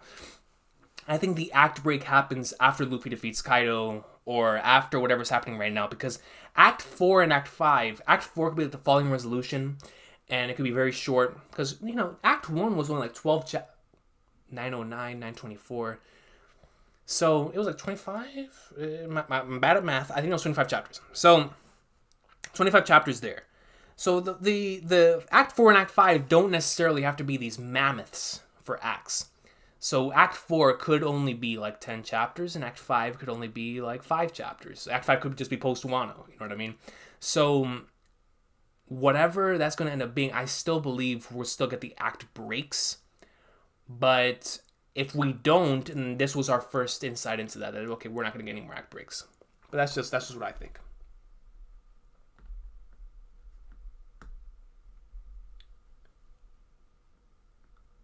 Yo, PK comes in with another 5, man. Sweet mother of Flagnards. Emu, Zunisha, Mihawk, Cavendish are all cursed.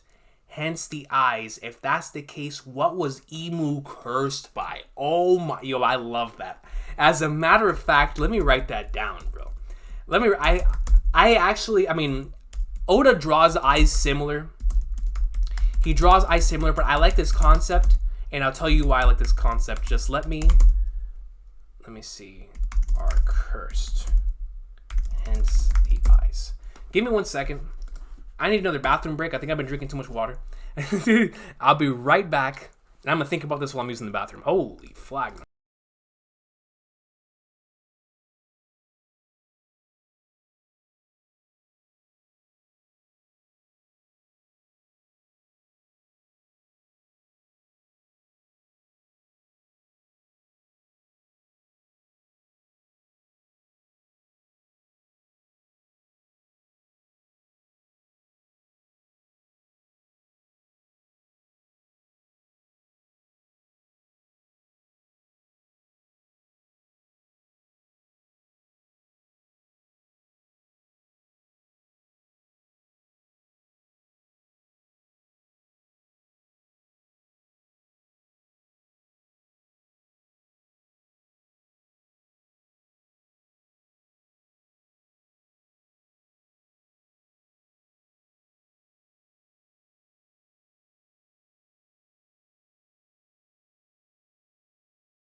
This man's comment sent me to the bathroom, dog. All right, so, yo, Traffy D, take care, fam. Thank you very much. I truly appreciate you.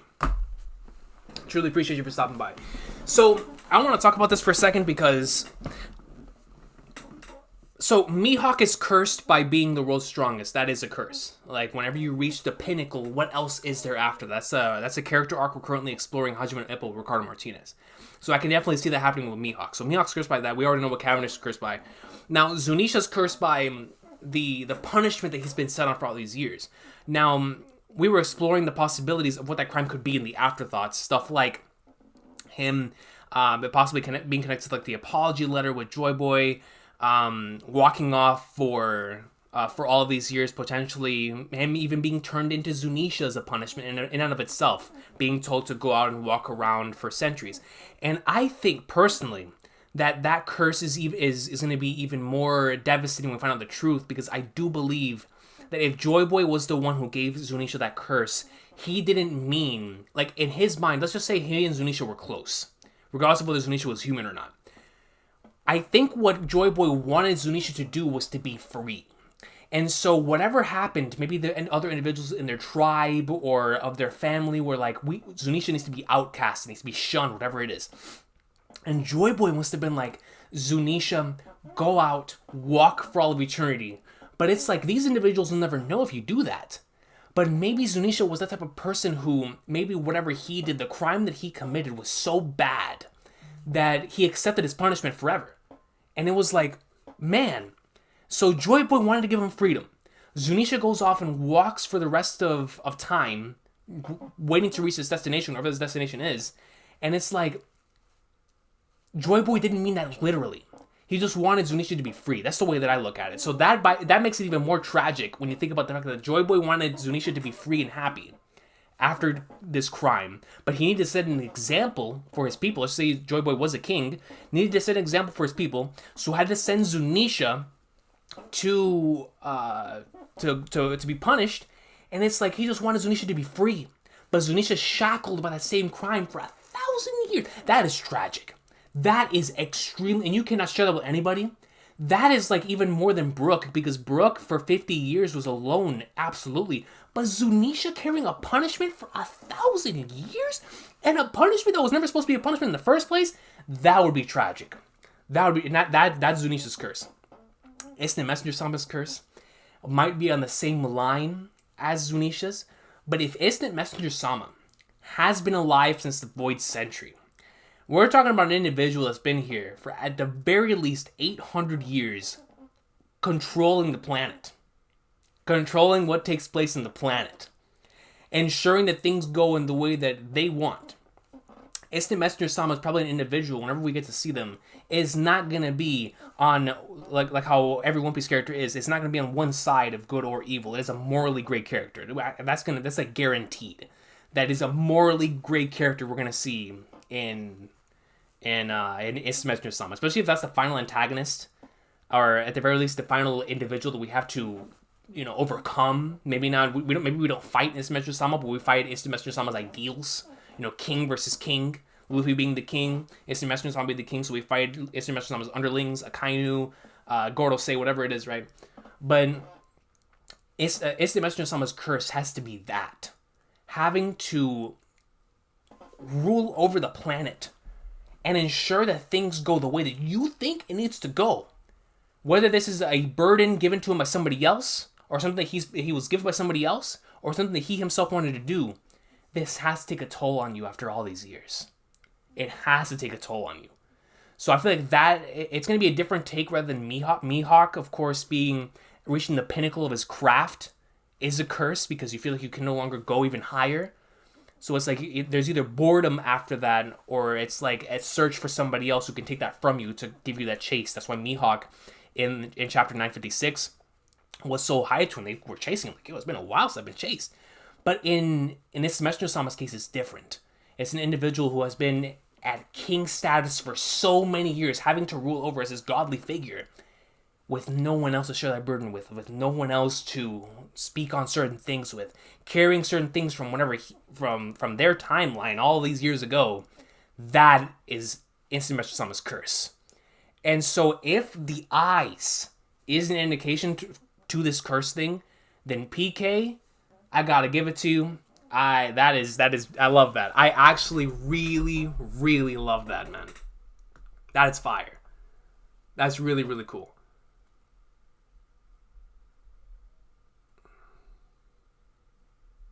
Holy flagnards, and then we get another 20 by PK Jew coming up into like swimwear. And he states, Kingu Recon, how are you, bro? Yo, doing fantastic, man. Like, when I tell y'all, this morning, I legit was just like, you know what? I need to talk about One Piece. Like, I was already going to stream, but when I woke up today, I was like, I need to talk about One Piece. Like, it's like, it's that Friday itch of like, I got to talk about it. I wanted to hear your opinion on the red poneglyph and the fact there is still so much of Wano's landscape we haven't seen yet. The big mountain, etc. Peak One Piece 2022. Peak One Piece is going to be, or at least for now, because Peak One Piece is going to be the end. Knowing Oda, Peak One Piece is the end, but Peak One Piece so far will be in 2022. I agree with that. Now, in terms of the red poneglyph and the fact that we have yet to see so much of Wano's landscape, I feel like we're going to see a lot more of Wano's landscape in... I feel like we're only going to get to see as much as we need to see in the current timeline.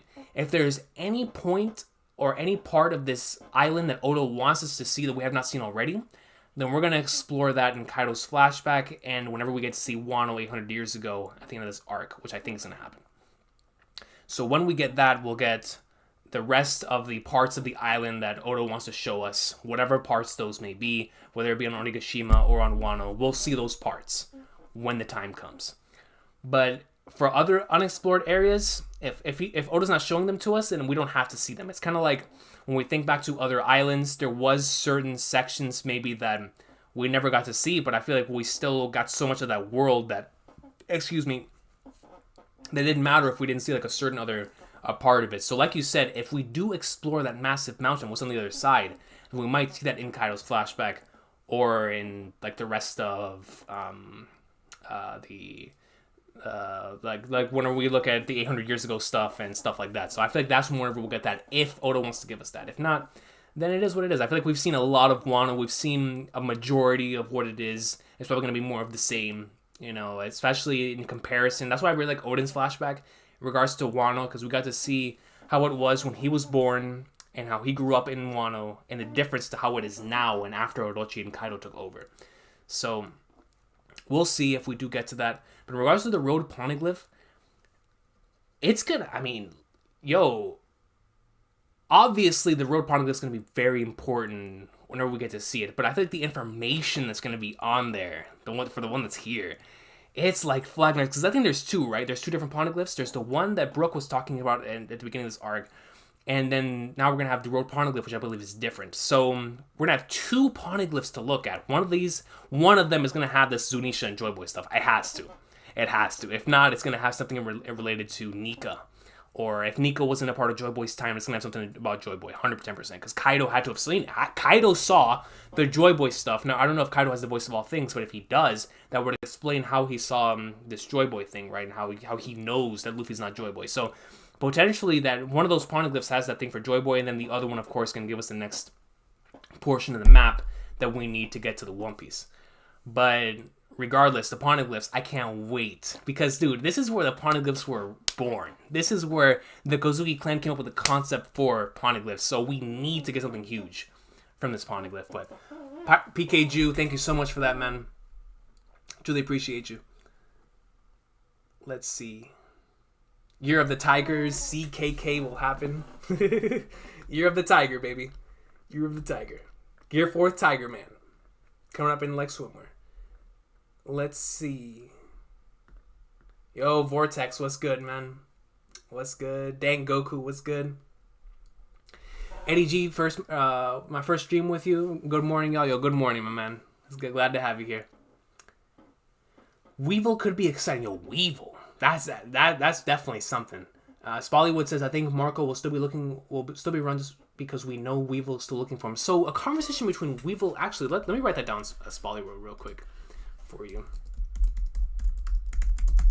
So Weevil and Marco, potential confrontation. I'm just going to put that. Potential confrontation between the two. And as we're wrapping up here, I'm only going to be live for about 30 more minutes. So if anybody has any more predictions that you would like to see, as we look back on this later on in the year, that you think could happen in 2022, please let me know. Any other things? I haven't even thought about The other ones I'm going to add. I mean, I only went with like 2 or 3 for me, so I'll probably put some of my own here in a second. But if any of you have any more predictions on top of these, and it, like I said, it doesn't have to be logical, illogical, whatever it is, just whatever you think is going to take place. It's just so we can look back on this way later on and be like, oh, how many things that actually came true out of this. So, let me know on that. But going back to this Marco and Weevil thing, that is very interesting because when Marco and Weevil end up having their conversation, it's going to, Marco, of course, being so close to Whitebeard and going back to chapter 909 for the first half, where he was talking about how Whitebeard was taking care of his family and all the treasures they took, he took it back to his family, or sent it back home, to his home and his orphanage. So it was like, I wonder if Marco's going to want to take Weevil, not necessarily under his wing, but like if this dude respects Whitebeard, he's going to want to see him. He's going to be like, yo, does he respect Pops? Is he taking Pops' name? Whatever it is, he's going to want to have a conversation with him. And so I wonder if Marco's going to take Weevil as like, not necessarily his son, but he's going to be like, what would Whitebeard do? Would Whitebeard take this individual who claims himself to be your son? What would you take him under your wing, or would you reject him because, or like Marco has to come to that decision himself, because Marco, as the son of Whitebeard, going against a quote unquote fake son, that would of course be a great matchup as well. But with the Shichibukai abolishment happening, Weevil going against all these things, it's like what role will that be, and what answer will Marco come to? Like, will he go off of what Whitebeard would do, or he's just going to do what he himself would do? So I'm curious. I'm curious on that end, but a great food for thought. Great food for thought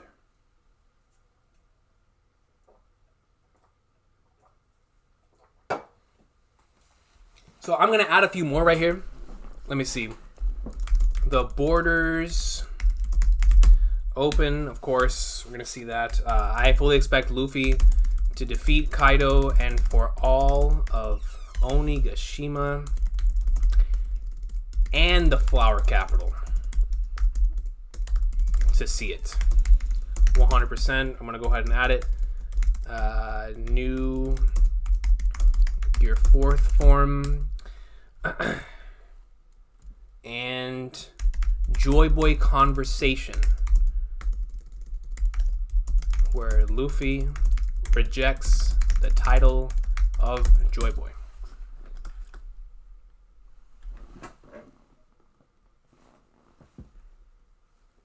Whoa!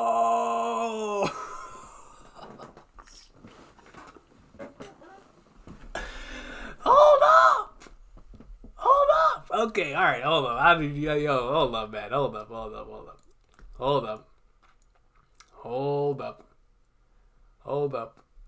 Hold up. Yeah, I agree, Shadow Style, 100%. Why not both? You know what I mean? Why not both? But yo, Zero Phineas. Oh, Phineas comes in with the 100. The 100. You remember the Naruto hundo? The 100. Holy flag darts, man. He says, you had the itch to discuss One Piece. I had the itch to bless you, dog. Yo, I mean, I appreciate you scratching the itch. You know what I mean? I appreciate you scratching the itch. But thank you, dog. Holy flag nards. Truly appreciate you, man. Truly appreciate you, dog. Thank you so much for that. I don't even know what to say. All the time, whenever these things come in, I'm like, man, I don't... like, what can you even say, man? Besides, thank you. Like, seriously, thank you, dog. Like, the fact that you had the itch to do something like that, man, I truly appreciate it, man. You have no idea. Yo. Shout out to my dude. Muddy says Uranus will be... Oh, okay, hold on. Let's go into the next one right here. So, Muddy... Uranus will be revealed in Wano. You're continuing. Okay. Sky symbolism in Wano arc. Momo's sword cut This guy, Zunisha, name, Arabic meaning, Kozuki.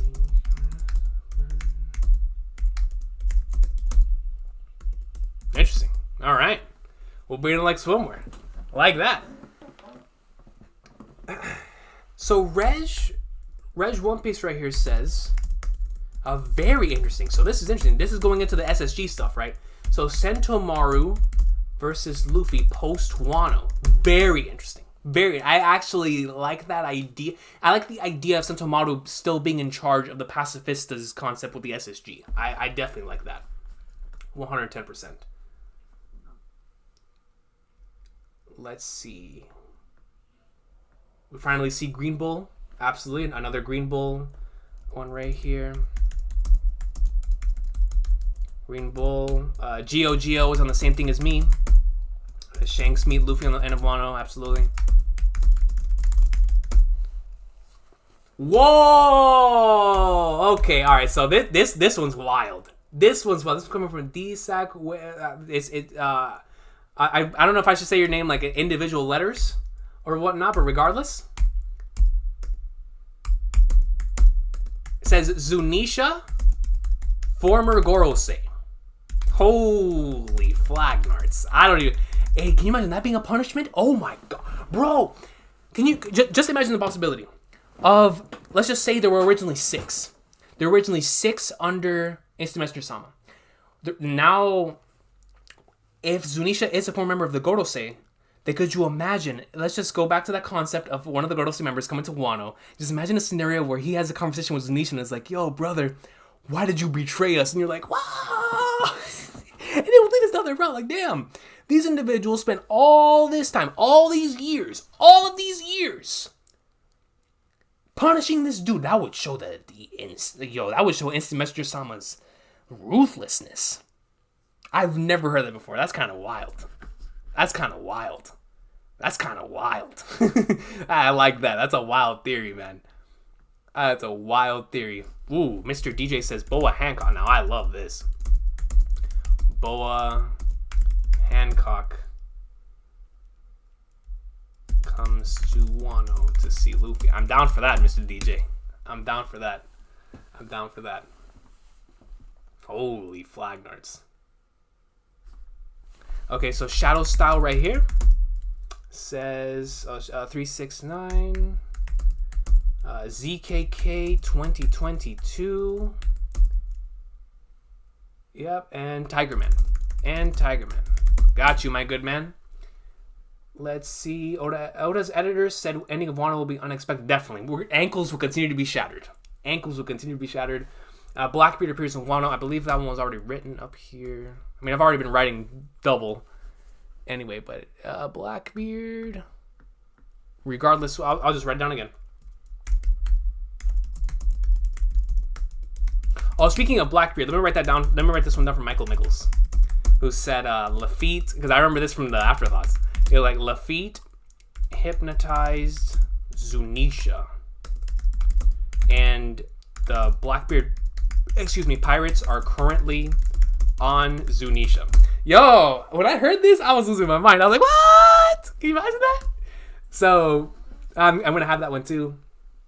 Yo, Miles Smiles was good. He says, if Boa and Blackbeard show up in Wano, I'm going to lose it. Me too, yo. That's going to be crazy. That's going to be absolutely crazy. Let me see. Will of P review. Will of P. The Will of P. Shout out to Pound. Yo, you're talking about Pedro? Are you talking about... I'm not gonna lie. I don't even know how I would react if I would see Pedro, because I feel like, especially in the anime, his death was done so well that I would probably like I feel like the entire fandom collectively would take Pedro and do what Luffy did with the zombie in Thriller Bark and just put him back into the grave. So, like, Pedro pops up, he's like, I'm here, and the collective fandom's like, go back! Get back in there! It's like, I don't even know how I would react. Like, if Pedro's still alive, how would I even react? I don't know how I would react, man. It would have to depend on the execution. It would legit have to depend on the execution and the way that it's done and how I'd react. But, Pedro's death was so well done in terms of having Carrot take that on to the next generation, delivering the next level of emotional just atmosphere to chapter 902 and episode 877. And it's like, you can I don't, at least for me, I don't know how you could possibly bring back Pedro. But at the same time, I mean, I don't know. Stuff could be said for other characters as well, like Pell and whatnot. So, I don't know. But it's interesting. For the will of P. The will of P. With Pound and whatnot. In school, but I still gotta tune in for my guy. I appreciate you, man. I remember those days whenever I was tuning into Google Hangouts in college. Those were fun. Those were really, really fun. But I appreciate you tuning in school, man. Panda Man's bounty reveal 100%. Shout out to Panda Man, though, bro. Fake Sanji's dad with the Gorosei member. Yo. Okay. Geo says Kobe gets promoted to Vice Admiral. I'm actually very interested on seeing Kobe's what Kobe's going to do post Wano, or what his entire deal is going to be post Wano, because now that we know he's a member of Sword, I do look forward to that X-Drake interaction. I mean, whether X-Drake survives or not, I mean, he got bodied, but he's probably going to survive. So his interaction with X-Drake, what is Kobe going to do about in this Hancock situation? Like, are we going to see only the aftermath to his battle with Boa Hancock? What happens there? What happens with Kobe after that? Like, Kobe's going to be a very interesting character to see post-time skip. Or post-time skip. Post Wano. It's going to be very interesting to see. Ooh, Tristan said... shout out to Tristan. What's good, my man? Tristan says... Shiryu beats or kills Ben Beckman. Wow. If he were to do that, Shanks is pulling up on Blackbeard and they're throwing down. So, do you guys think that Shanks' entire crew is going to be killed by Blackbeard? So, one of the popular theories, as I'm sure you already know, is that Shanks dies at the hands of Blackbeard. If that were to happen, if Shanks with Blackbeard happens, Blackbeard kills Shanks, how many members does he take with him? Does he also kill Ben Beckman? Does it like this thing says, or does he also take out Lucky Roo? Now Lucky Roo ain't dying. Lucky Roo is not dying. No, but I refuse to lose Lucky Roo, man. Lucky Roo's living. Lucky Roo is living. He ain't dying. My boy's living. All right. Let my boys live. Let my boys live. Please. Let my boys live, all right? Don't kill them all. I'm down for Boa coming to rescue a future husbando. Many too. Okay. So we have another one right here from Beater Matrix that says... Matrix that says Luffy's new form. So we talked about this earlier. Luffy's new form could potentially have something related to fire. And I remember PK said that as well. So let me put PK in there too. Related to fire. And that his final attack will be fire-based. Yo, Maruko, what's good? Yo, Lady Bookworm, shout out to the Santa Hat. Thank y'all so much. Friday live stream. We had to do it. We had to talk about the greatness. We had to come on here and talk about the greatness. Okay, so we have Ali coming in. Pedro, Virgo, and Monet are waiting on Lodestar Island. My God. Alright. On Lodestar. Okay. Okay. Yo, Mist, what's good? What's good, man? Oof. So Ben says Kobe beating Boa post Wano. I don't know about that, Chief. I don't know about that.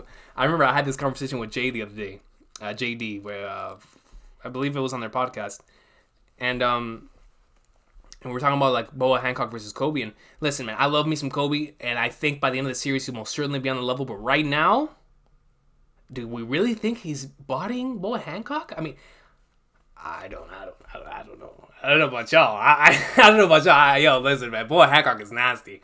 Boa Hancock? I don't know, man. I know Kobe's got to be filthy, and I know we got to take those steps. We're almost in the end game, so if there's any time for, like, if Luffy got the jump from where he was to beating Kaido 100%, if Kobe can, if for any, like, where he was to where he's gonna be, if Kobe's hockey blooms and he beats him, I can see that happening, right, 110%. But for right now, I'm like, I don't know, might be Hancock, I don't know. But if he does do it, then it would showcase that their potential, like, their leaps in potential is around the same vicinity. Because by the end of the series, he does have to be the same level as Luffy. Or at least in that same tier. But it's like, I don't know. I feel like if Kobe were to defeat Boa, it would have to be him and somebody else. Kind of like how Garp and Roger took on all of Rox's crew and whatnot. At least for me. That's the way that I see it.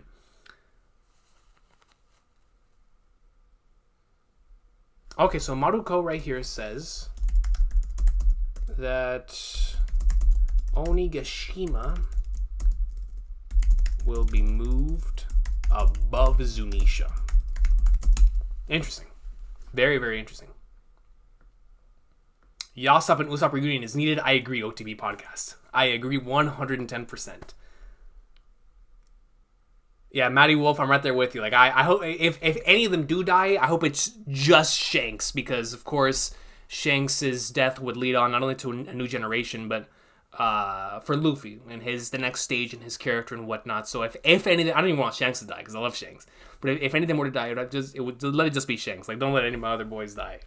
Don't let them die, man. Yo, Jussie Z, what's good? What is good? Hold on, give me 1 second. I think I hear something. Hold on, I'll be right back. Let me go check what that is, and then we'll wrap things up. I'll go on for like 20 or something more minutes. We'll get some more predictions, talk about some greatness, and then we'll wrap things up. I will be right back, though.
Yo, all right, so we're good. Time to double check. But yo, isn't like it's crazy that we've talked about so much, and I feel like we've barely scratched the surface. Like, I think that's the thing that makes the series thrive so much. Yo, Zanarkand. All right, so I agree with that. I already put that earlier, but for you, I'm gonna put that. Zanarkand says Shanks in 2022, 100%. To me, that is the most likely out of all of these. That has to happen.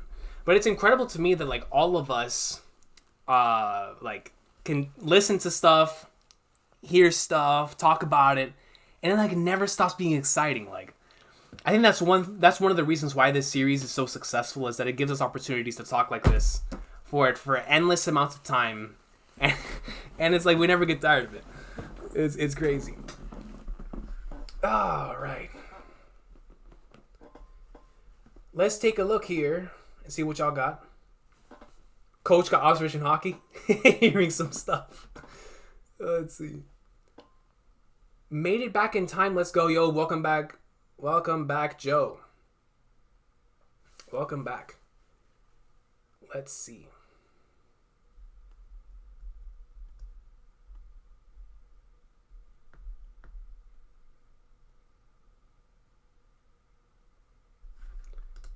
Hold on, give me a sec. Let me see something.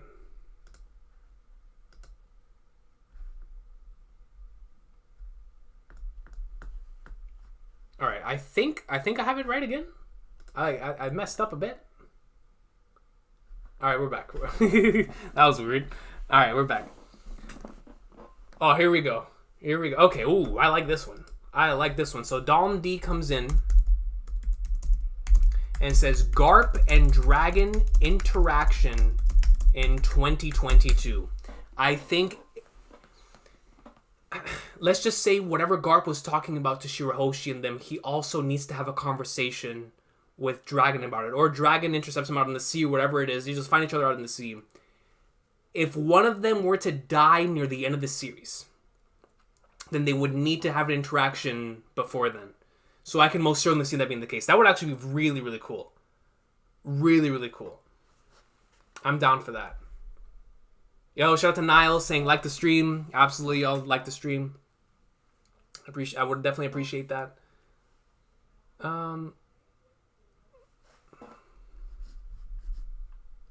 Anyone here know what the Lullaby OST from Then Wonderland is called? I actually don't know what the Lullaby is called. If I knew, I would let you know. I honestly don't remember. I know that Wonderland's OSTs don't really have names. They have like besides Ganta's theme, like the rest of them, they don't really have names. They like B36A and stuff like that. Like, that's how Bleach's early OSTs were too. Like they were called like B82 or whatever it was. So I don't know the exact name for that one.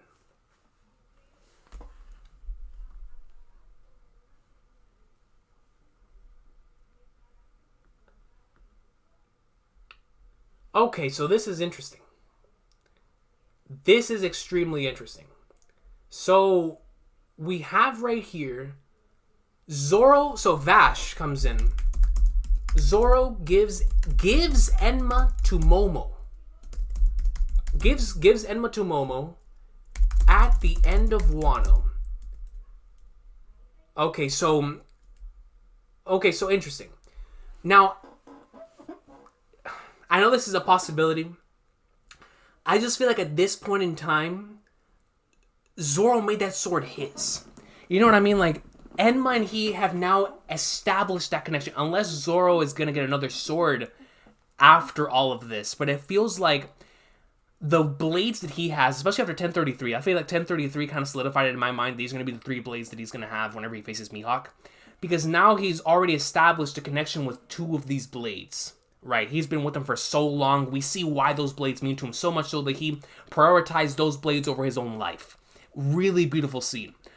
But when you get to the final blade, the last one he's going to take with him to the Battle of Mihawk when he becomes World's Strongest Swordsman, I feel like it could be Enma at this point, because Enma was the one that allowed him to get to the next step, and not only that, he had to conquer Enma. Like, he conquered Enma, and Enma was what allowed him to get to that next step, because Enma was like, yo, feed me Conqueror's hockey, bro. That's what I need. That's what I desire. So it's like Enma could be, him continuing to utilize Enma with his other 2 blades is going to allow him to better use the control. And plus, he can't give up the King of Hell stuff. Like, that thing is too nasty. I mean, that's just me. I mean, I just wanted to keep that legendary epithet and whatnot, but regardless, whether I feel like even if he gives away Enma again to Momo, he's probably going to be able to utilize Conqueror's coding on all of them regardless, so maybe he doesn't really need it. I just feel like he established a connection with Enma in this arc, where Enma's like the one that keeps him in check. Whereas like the other 2, he's gotten to the point to where it's almost like they're 2 friends. Now with Enma, it's like Enma's the one that keeps him in check, like, dog, you better tighten up. You know what I mean? So it's like, I don't know, man. But it's like he conquered it. I don't know. We'll see. Whoa! I look away for 1 second. Hold on. I need some water, bro. I need some water for this.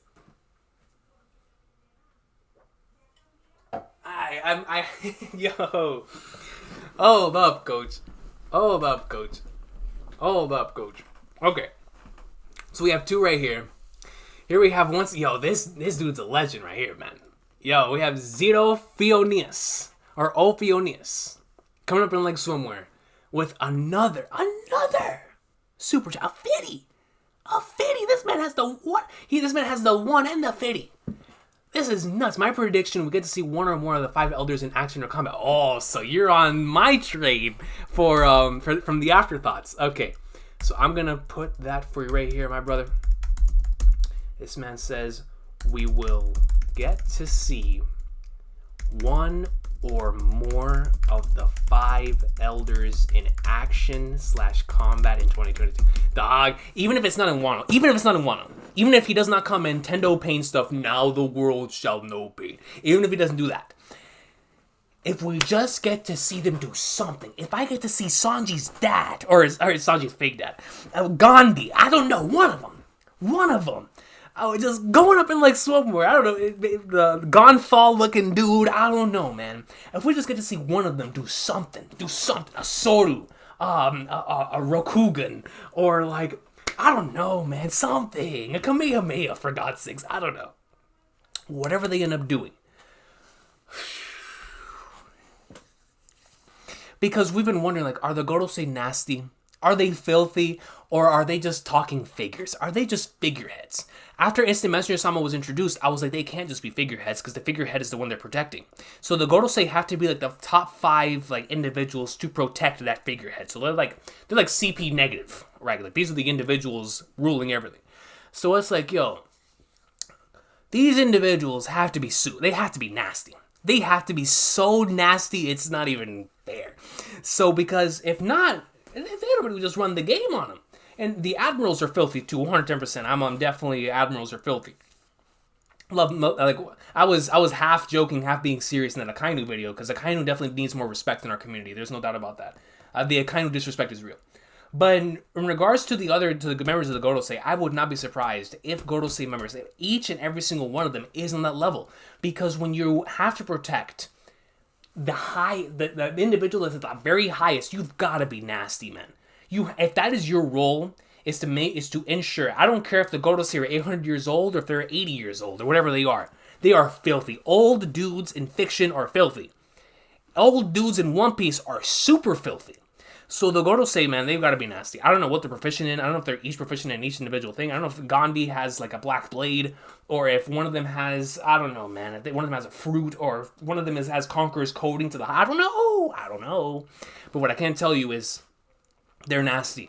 And I want to see one of them move soon.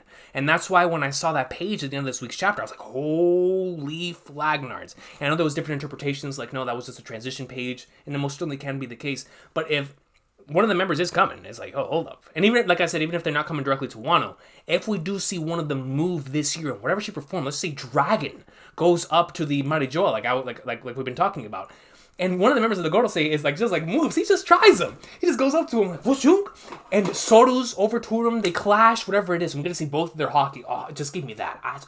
Even if you don't want to reveal the Gorosei's what they do, just let me have a hockey class with Dragon. You know what I mean? Just let me have a hockey class with Monkey D. Dragon, bro. You feel me? So we'll see that. We'll see if that happens. What in the world? But yo, shout out to Ophionius, because this legend has been going up in like silver on the stream. And then we got my boy Michael Mickles. Yo, Michael, I put your predictions up here for your Lafitte because I loved that. From the afterthoughts, I was like, yo, I gotta add this to our predictions. And for anybody else who put predictions like throughout all of the years, if you want to remind me on any of them, like when this video goes up and put in the comment section, I will add it to the time capsule and stuff. But I had to put your Lafitte one because I was like, yo, if the Blackbeard pirates are on Zunisha and we see that in one of these, oh my god, that's just gonna be crazy. That's just gonna be crazy, man. Absolutely insane. But yo, he comes in like somewhere and states, yo, I'm predicting that the King's reaching that long overdue 20k this year. Yo, we're hoping, man. We're hoping. That is definitely the reach goal, you know what I mean? Like the one that I definitely want by the end of this year. Like I want that 20k so bad by the end of the year. So hopefully we'll be able to get to it. when we finally check out Samurai Deeper Kyo. I need to check that out, bro. You've been telling me for years. I most certainly need to check it out, man. God bless you, man. God bless you too, brother. God bless you too, man. Thank you for always being there and for going up in like Sumer, Michael, bro. I truly appreciate you. Thank you so much for the 10, brother. I truly appreciate you, my man. Mr. Santa Hat, Michael Mickles himself. Yo. Let's see. Right here. Yo, much love to everybody who came out and supported today, man. Right, regardless of whether y'all just commented, donated, liked, members, whatever, man. Like, shout out to y'all, dog. Seriously. I truly appreciate y'all. Like at the end of the day, we're just talking about the goatness. We're just talking about the One Piece greatness. So the fact that y'all showing support, man, it means the world to me. Yo, my boy Chris. Yo, Chris, man. I downloaded Yu-Gi-Oh! Last night. I played against Ares. That game is so much fun. It is so much fun. I remember when I was watching your stream, I was like, yo, this game looks amazing. And I downloaded it yesterday, and I didn't realize how amazing it was until I actually played it. So, man, we've got to play it. Tonight, I'm definitely going to try to set aside some time. When I mean time, I'm talking like a good amount of time to play some Yu-Gi-Oh! So hopefully we're able to get all of us in the party. It's crossplay. So I got it on PS5. I know you got it on PC. So we'll be able to dual play a pre-match. You're probably going to pwn me since I don't have any cards yet. But that game is so much fun, bro. I gotta thank you and CJ for putting me on, because that game is goat. And it's crazy, it just came out. Like, that is like the dream Yu-Gi-Oh! Game, and it just dropped. It just dropped, and it's like, it's gonna continue to update with all the cards. Like, I love it. I love it, man. Like, it's such a fun game. So, tonight, we'll be on there. I don't care. I'm making time tonight for some Yu-Gi-Oh! I'm making some time tonight for some Yu-Gi-Oh! So, we'll be in like so more tonight, Chris. No question.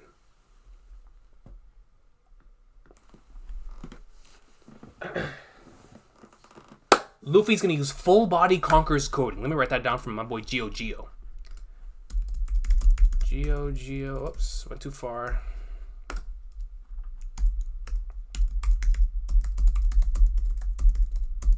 I keep putting 0. Luffy, full body Conqueror's coding. Love it.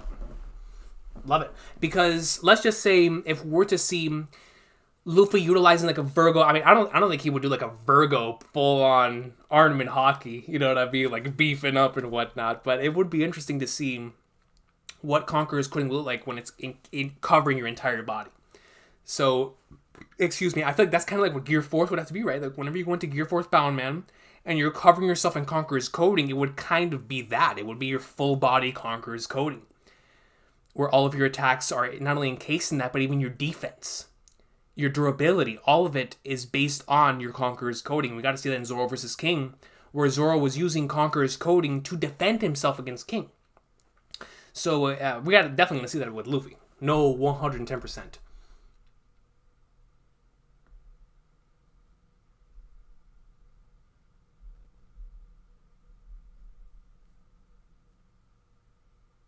Yo, Omar comes. I like this. Yo, that's a good one.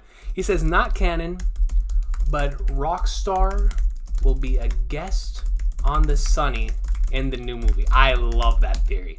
It would go all the way back to the Logetown filler and stuff with and then the stuff going into Alabasta and whatnot. I would love that. Definitely, let's do that. Laz says, when Oda finds a way to surpass our minds. The reason why I'm creating this time capsule, Laz, is because I want to see how Oda broke all of our ankles. Because we're going to have this entire list, and we're going to be like, oh my goodness. When I look back on this, I'm going to be like, my goodness, dude, this man destroyed our ankles, Laz. As he always does. Mean Kill says, hey, will the VOD of the stream stay up? The VOD will definitely stay up. I wanted to stay up because I wanted to stay up as proof. Whenever the arc ends, we can look back on the time capsule and be like, oh, this is all this stuff that was put in that stream. So I'm definitely going to keep this up. Let's see. God bless you, my good brother, 8Baller. Keep doing the skits, coach. I'm loving it. Yo, Prime Alvida. I have a couple more, and I'm gonna definitely doing a lot more. I've been enjoying doing the skits so much, Prime Alvida, because it's like with the skits, I'm able to do my two favorite things. I'm able to write, which is the thing I love most, and I'm able to perform that writing in front of a camera, which is the other thing I love doing so much. It's like doing the skits allows me to do the two things I love most on camera, which is why I really want to get into doing analysis type content this week, because then that would also allow me to exercise the writing side of things. But the skits have just been so much fun to do because it's allowed me to exercise creativity in different ways. Like when I did the Chancleta skit, that was literally me right after chapter 1037 being so hyped. Like I just could not stop rereading that chapter, and I couldn't record the afterthoughts yet. So I was like, you know what? I'm doing something. And then I started watching the Jordan commercial. Oh, it's got to be the shoes. And I was like, yo, I can do this with chancletas. And so that's how the skits have come to be so far, ever since the inception of the channel, but especially lately. I've just been having so much fun with the skits where I'm like, dude, I got to keep doing them because I love doing them so much. So I'm trying to find that perfect balance between doing the skits, the reactions, the discussions, and all that stuff, because I'm super behind in a lot of stuff. Like, I need to catch up to Kingdom, I need to catch up to My Hero, but it's like, whenever I sit down to record one day, I'm like, yeah, I know I need to do this, but I want to record a skit so bad, and then that's how normally things I'm doing. That's why I'm really appreciative of the members, because like this week, on Friday, I didn't know what I was going to do. I asked the members, I was like, yo, do y'all want a One Piece skit? Do y'all want a discussion stream? Do y'all want a Recon's piece? Or let me know what y'all want. And it ended up being half discussion, Recon's piece, half stream. So I was like, we're putting both into one. And but that's why I'm so appreciative for the members thing, because now I get to, whenever I feel like that, I'm like, guys, what do y'all want? What do y'all want to see today? When I'm feeling like I don't know what to do, I'm like, let me ask the members. I'll ask the members. So crazy stuff, man. I love it.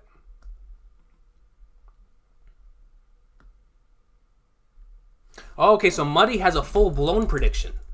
Muddy says, well, first and foremost, thank you so much. No, you're the GOAT, Muddy. You're the GOAT. It says One Piece ends on 120 volumes. So One Piece Volume 61 was the official halfway point, which was Return to Sabaody. So 120 volumes, 1,200 chapters, 600 for each C. Yep. Okay. Definitely can see that. That's definitely we're not gonna see that until 2027 or something, but we'll see it.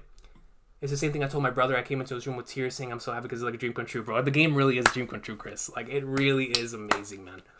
It's like everything we ever wanted in the other games, because now, like, you know me, I build Blackluster Soldier decks. You know, if anybody in this chat has ever made a Blackluster Soldier deck, please, man, I'm not the type of dude that is close-minded when it comes to like building decks and stuff. Let me know all the knowledge you have, because the Blackluster Soldier is my favorite card ever. Whether it's the original, Envoy with the beginning, whatever, I just love the Blackluster Soldier. Like, that is my card, man. So I've always, for the past like 20 years, have built my cards, my deck around those cards. So in real life, in the game, whatever it is. So now that I can use Envoy of the beginning in a game, like right now, Chris, whenever I get back on the game later tonight, I'm going to try polling on whatever thing. Like, I need a Blackluster deck. Like, is there a secret deck? Because I know that last night I unlocked the secret deck for the Stardust Dragon stuff, the Synchros. Like, is there a Blackluster secret deck? Because if there is, I'm pulling on that thing until I get it. 110%. 110%. Let me see. Shiki's return in 2022. We talked about that earlier, but Xanarkin, I'm going to put Xanarkin in chat because chat was asking for that earlier, and I forgot to talk about it. But Shiki in 2022, because it was alongside the Gabon thing. I forgot who put it, man. I feel so bad for forgetting, but I remember we were talking about Shiki and Gabon earlier. But regardless, so Shiki in 2022, and I'll put chat Gabon in 2022. I don't remember. Did I even write that down? I have failed you guys. But regardless, we'll remember. Okay, OTP Podcast comes in and says the final battle of Luffy versus Kaido will be in the Flower Capital. Okay, I'm definitely down with that. We see a little bit of insight into that in the opening, where it shows Kaido using a blast breath in the Flower Capital. Most certainly can be the case. Yo, Gio says full body COC Gojo style. Shout out to my boy Sato to Gojo, man. Shout out to my boy. That's another series I gotta catch up to. because I haven't read Jujutsu Kaisen. Shout out to Laz. Any Jujutsu Kaisen fans in here? The number one source for Jujutsu Kaisen greatness, my boy Commodore Laz. So shout out to Laz. Definitely go check him out for JJK stuff. I cannot wait to catch back up to the series. I've been like holding out because I like binging JJK. Like I didn't read the Shibuya Incident weekly. Like I let it stack. So I caught up originally like when it just started, and then I let it stack, and then I caught back up, and then I read like a little bit weekly because I just couldn't hold on, and then I'm letting it stack now again because JJK is one of the series I like binging, so that's why I'm letting it stack. But for your JJK content, my dog Laz. That's my boy. Let's see.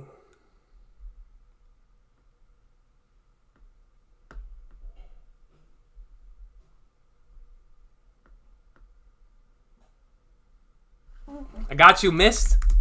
I got you. SSG and Vegapunk pulling up to Wano. Got you, dog. I got you. 8baller comes in and says, Zunisha is Joy Boy. Zunisha is Joy. That's interesting. Who ate a Zoan fruit, then stretched out by the previous awakened user of Luffy's fruit and forced to eat Kibi Dango. To eat a Kibi Dango and walk forever. Hey, I'll tell you what. I saw some people in my comment section saying that Tama's fruit would be the one that they were talking about. Actually, I saw two in the comment section that fascinated me. One of them was Tama's, the other one was Robin's. And I was like, wait a minute. Because when I thought about Robin's, I started thinking about puddings. Because pudding as an individual, now the memory, or the stuff that she does with the memories, if that were reawakened, that's a crazy ability. But in terms of her and the three-eyed stuff, it started making me think about the three-eyed tribe, and because we know that Zoe comes in, he has extremely long legs. There's been theories, part of the long leg tribe and whatnot. But it's made me think about pudding and like the three-eyed tribe and them being able to read the poneglyphs, because that's what Big Mom said. Big Mom said, I don't really need someone like Robin because I have pudding. I have somebody, a three-eyed tribe, that can read that. So it's like, when we get to the three-eyed tribe stuff, I'm looking forward to seeing how that's going to tie into individuals who can read the poneglyphs. Because that's supposed to be an extinct race, quote-unquote, because Robin's supposed to be the only individual who can read the poneglyphs. But with the three-eyed tribe being out there, like, when are we going to start getting more stuff like that, right? Shout out to pudding. You know what I mean? The skits are fire. Thank you, lazy mofos. I appreciate you, man. I appreciate you. King Recon skits are unrivaled. Y'all are too kind, man. I truly appreciate y'all, dog. Truly appreciate y'all. Let's see. Keep the shorts coming. Trust me. They're gonna keep coming. Let's see. Kingdom is peak fiction. Yo, it really is, dog. Y'all know about Kingdom. I just recorded some yesterday because I'm trying to do it on Wednesday. I was really sick on Wednesday. I wasn't able to record anything, but on Thursday I recorded the One Piece video and the Kingdom video. But because I was doing this today, I couldn't upload the Kingdom.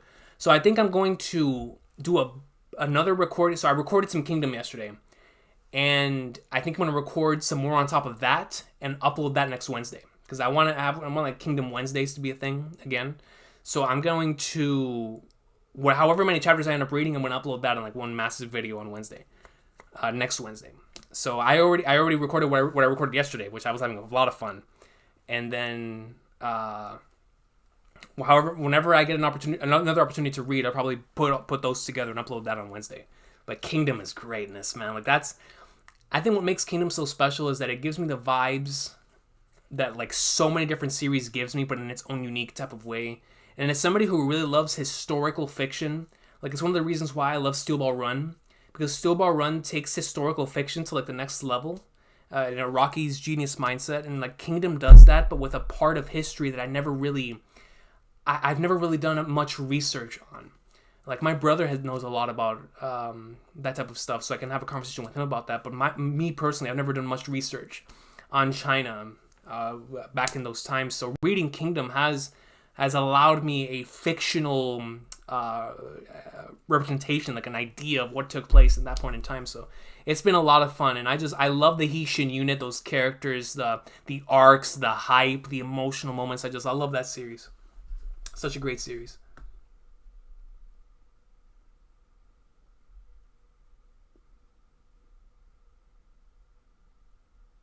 Gold Piece will always be my number one, but Kingdom is top 3 status, easy big fiction.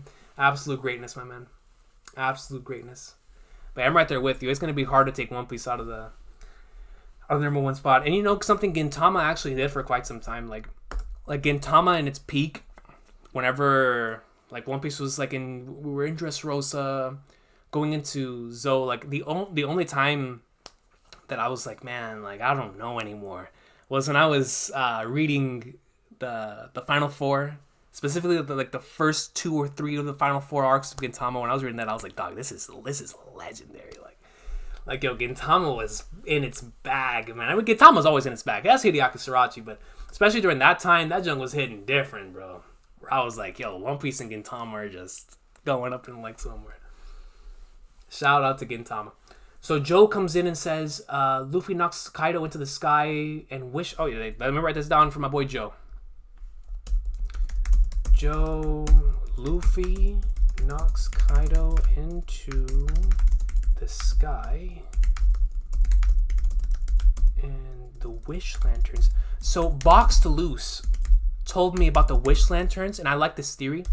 Box to Loose was like, the wish lanterns are how the individuals on the Flower Capital will be able to look up and see what's happening on Onigashima. And I was like, that makes a lot of sense. That actually makes a lot of sense. Cast Kaido's shadow in the sky, just like Luffy's at the end of Skypiea. I would love that. I would definitely love that. Oh, and that leads us into the flashback. Interesting. That's very interesting. Okay. Very interesting. Prime Alvida comes in and says, the land of Wano would be destroyed from war between Kaido and WG, or versus WG.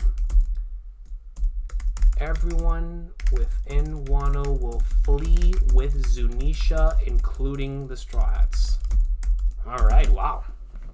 That'd be something.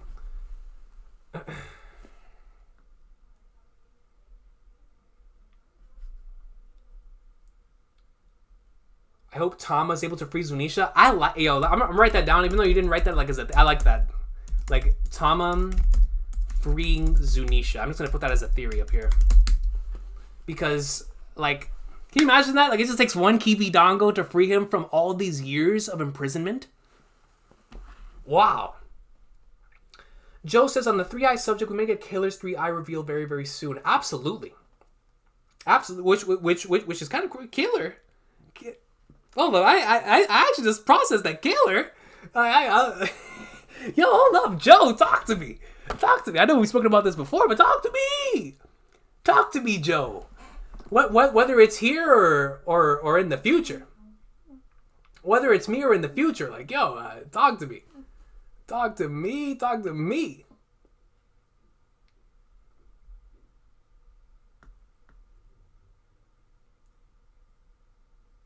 Oh, OTP Podcast comes in with the prediction. Theory time. The Revs. Shout out to Darrell Revis. The Revs with Sabo and Vivi come to Wano after the war. Vivi rejoins the crew. Momo is accused of being Odin, and we get Odin's bounty reveal. Okay. All right. So, in terms of Vivi rejoining the crew, I think that's going to happen. In terms of the Revs coming in with Sabo and Vivi, that would be very interesting. And actually, I know that Sabo and Vivi stuff's going to happen. I just don't know how all that's going to happen. Like, I'm very curious. But Momo being accused of being Odin, I've never heard that before. And that, so if he can't turn back into a child and he has to stay as an adult, if he gets accused of being Odin, wow. Oh, snap. I like that. That's actually really dope. And Odin's bounty reveal. Yo, Horace, a legend. Nice to see you, my man. Nice to see you. Oh my god. Okay, I'm writing this down. I'm writing this down. So, Dead Leg Red Pirates. Oh, I'm sorry. Let me put the 3. Red Pirates. Comes in and says, Luffy is awake. Or awakens. Awake and abilities. And stretch time. And stop it. And manipulate it. So what you're saying is that Luffy can utilize the Gomu Gomu no because he can stretch, that he stretches time with it. I don't think that's gonna happen, but if it does happen, that's you, my brother. You're the only person I've ever heard say that. That's wild. That's wild. That's wild. My goodness. That's wild. Would you put Gintama in your top 5? That is my number 2. Like when we're talking about like all-time favorite series for anime and manga, that thing is right there with One Piece, man. I love Gintama with every fiber of my being, and one of the main reasons why I don't talk about it as much anymore is just because it's over. It's over, but it is a series that I love so much. I'm a big sucker. Like, one of the main reasons why the One Piece formula works so much for me is because I love episodic stories. I love series with episodic storytelling, and arcs are like their own episodic stories. Gintama takes that and literally does an episodic series. So like, if you're watching something like a TV series on Netflix or on TV or whatever, and it's a series you can watch every single day, just getting, loving the characters, seeing what else they're going to get into this next week, whatever it is. It takes that concept that it introduces in the beginning, and you get to see how Sorachi evolves as an artist to create such an incredible and unpredictable story just when it comes to its structure. It takes the serialized television drama format, the comedy drama format, and just does so many incredible things for it in its second half, where you don't know if you're getting a serious arc, a comedic arc, a one-shot, a character building, whatever it is. It's like he does such a marvelous job of keeping it unpredictable. And like you get to see his evolution as a storyteller from the beginning until the end. Because Gintama at the very beginning is the foundation is there, but it's like a YouTuber, right? Whenever you first discover a YouTuber, you're like the potential's there, but he's still like I remember whenever I was working on like a flip phone, or not a flip phone, but like when my videos were like in the middle, not having like full screen, and my mic was garbage, so it was like I was working in 240p, but I was still the same person. And I feel like even though Sorachi is a storyteller of legendary things, but I'm trying to give an example of like I went from 240p and not being able to really do what I wanted to do to where I am now. Sorachi started off in his own way. He had the foundation. He was always been the same person. He just developed his skill set and the way that he tells his stories, the way that everything about his game, his entire full game of his craft evolved. You get to see how it is, regardless of whether you're experiencing the anime or the manga. You see that evolution from the very beginning until the end. And it's something special about those types of stories, because when you read a series like a One Piece, a Dragon Ball, an Evangelion, a Gintama, a Hunter x Hunter, these series where the artists put their whole heart onto the page. And because of that, you see the evolution from point A until where they are at the end. And you're like, wow, the foundation for this greatness was always there. He just was building upon and getting better and better over the years. Like, it's why I love rereading series so much, because you get to follow their journeys as artists, as creators, as they go throughout this entire thing. And sometimes you never even get to see the conclusion of it, but, and for example, in Togashi's case in Hunter x Hunter, right? Or in Araki's case, where their stuff is ready and available. Like, you look back on like something that Araki created or Togashi created in the early mid-80s, and you compare it to their magnum opuses. You compare it to Steel Ball Run or the Chimera Anarch or York New City or their Dark Tournament. You're like, wow, like they had to set the foundation super early to create all of this magnificent greatness later on.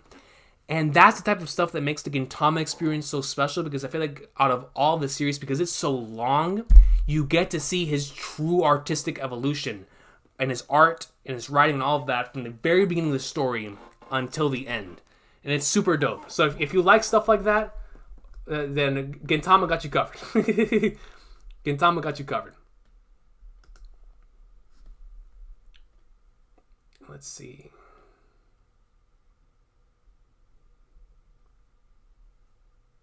We've never seen Killer's forehead unobscured. That is true. That is true, Joe. That is true. We need Osama ranking to recognition, even King Recon most trust me, I am. I most certainly am. A lot of people have been telling me to watch it. I'm going to be on it 110%. Can't wait for it.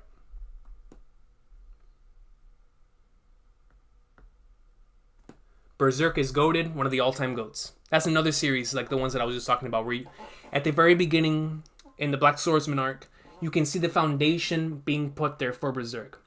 And you see that Miura has not he is not his artistic peak, but you see the potential there, and you see the magic that's already there, and how he evolves over time to where then we start getting stuff with the Golden Age and Conviction and the Falcon of the Millennium Empire. You're like, my God, like, this guy's a genius. And it's like, yo, so man, rip to one of the all-time goats, Gentaro Miura, man. I have a Berserk shirt. Shout out to my boy Adrian, my cousin. He bought me a Berserk shirt for Christmas. I'm waiting for the right time to pull that thing out because that thing is legendary. But he got me a Berserk shirt. My boy SJC. SJC. The big goat with the jacket. Say that right, SJC. 8 says, I love longer manga and anime. Me too. I love longer stories just in general. Longer stories. I grow so attached to the characters, I have a hard time when it's over. Me too. And I think I'm addicted to that. Like, that's why most of my favorite series are long. And by long, I don't always have to say like long in terms of... So I'll give you an example. Metal Gear Solid is a long-running series. Why? Because it's been going on since 1988, and it ended in 2015. Everything after that doesn't count in my mind. Metal Gear Survive doesn't exist. But a story that's taken place over so many years, even though there's not that much content, there's like 9 games, but within those 9 games, there is so much stuff that I still go back to. I love those characters with every fiber of my being, and it was such a long-running story. It's like Berserk. Berserk's a long-running story, but it's only 304... What did it end off on? 59? 60? Chapters. So it's like, these series have been going on for a very long time, but they don't have as much as like, One Piece has like 1 million chapters, Conan has like 1 million chapters, Hajime no Ippo has like 1 million chapters, and I love those series so much. One Piece is my favorite series of all time. So it's like, Trails, like the Legend of Heroes series. 10 games, all 1 million hours each, and it's absolute peak fiction, but like, when I'm talking about long running series, I'm not just talking about series like that, like series that are really, really long that take you a long time to go through it. I'm talking about series that have been going on for years, even though they might not have as much content. Hunter x Hunter's long running series. Hunter x Hunter doesn't have as much. Hunter x Hunter. Let me see. What's another series that has like I know it has 148 episodes. There's a lot of episodes, but like it has only 300 or 391 chapters. So, with like in comparison to something like Detective Conan that has like 1,000 something, it's like there's a huge difference, but it's been going on for so long. And so I just love series that have been around for a long time. And like, you see the differences in the creator. Like Game of Thrones is another good example of that too, with the Song of Ice and Fire. But how it's been along for such a long time, and now we have stuff like the Stormlight Archive, like Way of Kings starting, I believe, what's 2010? And we just got the newest one. I'm reading that series right now, but we just got the newest one this year, Rhythm of War. So it's like 11 years, right? Like these series that, even though they don't have as many volumes or stuff as the other long-running ones, they still have like a lot of stuff over a good period of time. And so long-running series are my favorites. Like, almost, if one day I would ever make like a favorite like series of all time and include everything like games, movies, TV shows, manga, all that stuff, almost my entire top 25 would be long running series, because, excuse me, I'm that type of person. Like, I get attached to stuff that goes on for a very long time, like you said. It's so difficult to put something that's only been around. Like, if there's like a 24 episode anime or 12 episode anime in my top 10, which there are, those are really special, because those are competing with stuff that I've been with for a very long time. And I'm all biased, right? Like, I don't I'm not an objective individual. I'm all subjectivity. I'm all about, the emotions within my heart and how that makes me feel whenever I'm experiencing something. So when you have something that's been going on for a million years, and you compare it to something that's only been around for 2 cours, like I know a lot of people have been saying Osama ranking of Kings. What is that? 25 episodes? That isn't there already in their top 10. 25 episodes? And I say that about Parasite the Maxim, 24 episodes. Something like a Cowboy Bebop, 26 episodes. Evangelion is in my top 5, and it's 26 episodes with 4 movies. Technically 5, but 5th one, 4 movies. Or, no, actually, it would be 6. Death and Rebirth. 5 movies. So 5 movies and 26 episodes, and it is one of my favorite things ever. And I'm a long-running dude, but like I said, Evangelion has been going on since 1996, and we've had it going on for years and years and years until it finally concluded. So I I consider a long-running series. So it's like anything that is within my favorite series list normally is long-running. So when something is short and it's legendary, like I know Fullmetal Alchemist, even though that's technically considered a long-running series, Fullmetal Alchemist Brotherhood is in a lot of people's favorite series list, and it's technically short. Like compared to a lot of other series, it's 64 episodes. Brotherhood, the original is like 51, but Brotherhood, that's the one that a lot of people have on their list. It's 64 episodes, and that sticks with people, man. Like that story, Heart Made Full Metal, like that sticks with people, dog. Like these stories, like the Code Geass is the one for me personally. Like that's 50 episodes, but I've rewatched those 50 episodes like a million times.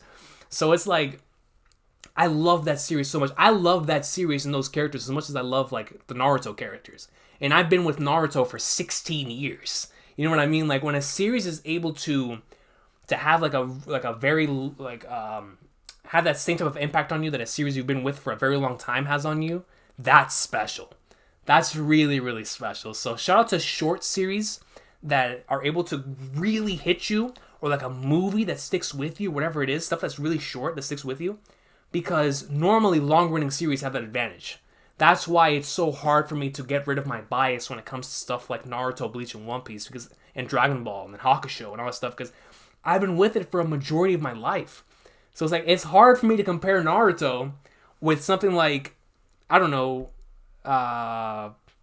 like I said, Bebop or something, right? Like, I love Bebop, man. I love that series with all my heart. But it's like when I compare my love for that with my love for, like, Bleach, I'm like, man, I've been with Bleach for, like, my entire life. I've been with Cowboy Bebop just the same amount. I've been with Bebop longer. But it's like, you catch my drift, right? Where it's like, it's hard. It's really hard to compare, like, a long-running series to a short series, at least for me. It's, like, really, really hard.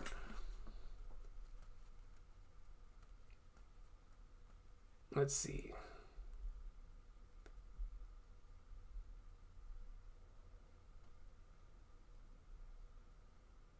Yo, Shadow, I can see that already in Kubera. Because the thing is, like you said in Kubera, I was looking back whenever you posted the screenshots in our group. I was like, wow. Looking at the art from the beginning and comparing it to just where we're at in season 1, I was like, damn, there was a big difference. And I'm not just talking about art. I'm talking about placement, right? I'm talking about artistic choices. I'm talking about character choices. So no spoilers. But in the chapter right when the season ends, there's certain pieces of art where I was like, I don't think this artist was capable of that at the beginning of the series. And I'm not just talking about in terms of how good it looks. I'm talking about how that piece of art or that panel represents what they're trying to go for. Like I could just look at that one panel and there would no words need to be said. I'm like, dang, that hits home. And with the build up and all stuff leading toward it, like, you're absolutely right. I can see that being the case for Kubera too. So by the time I catch up to Kubera, oh my god, it's gonna be on that list. It's gonna be on that list, man. Shubham Pradhan 333 says, "Hey, I'm actually watching Gintama right now. I just completed that funeral episode. That is one of the greatest. Yo, that episode. Did you know that I almost got Gintama off television? That episode. That was 232, right? That episode came out, and they almost like banned Gintama, man. Like it was crazy. It was really, really crazy. Like."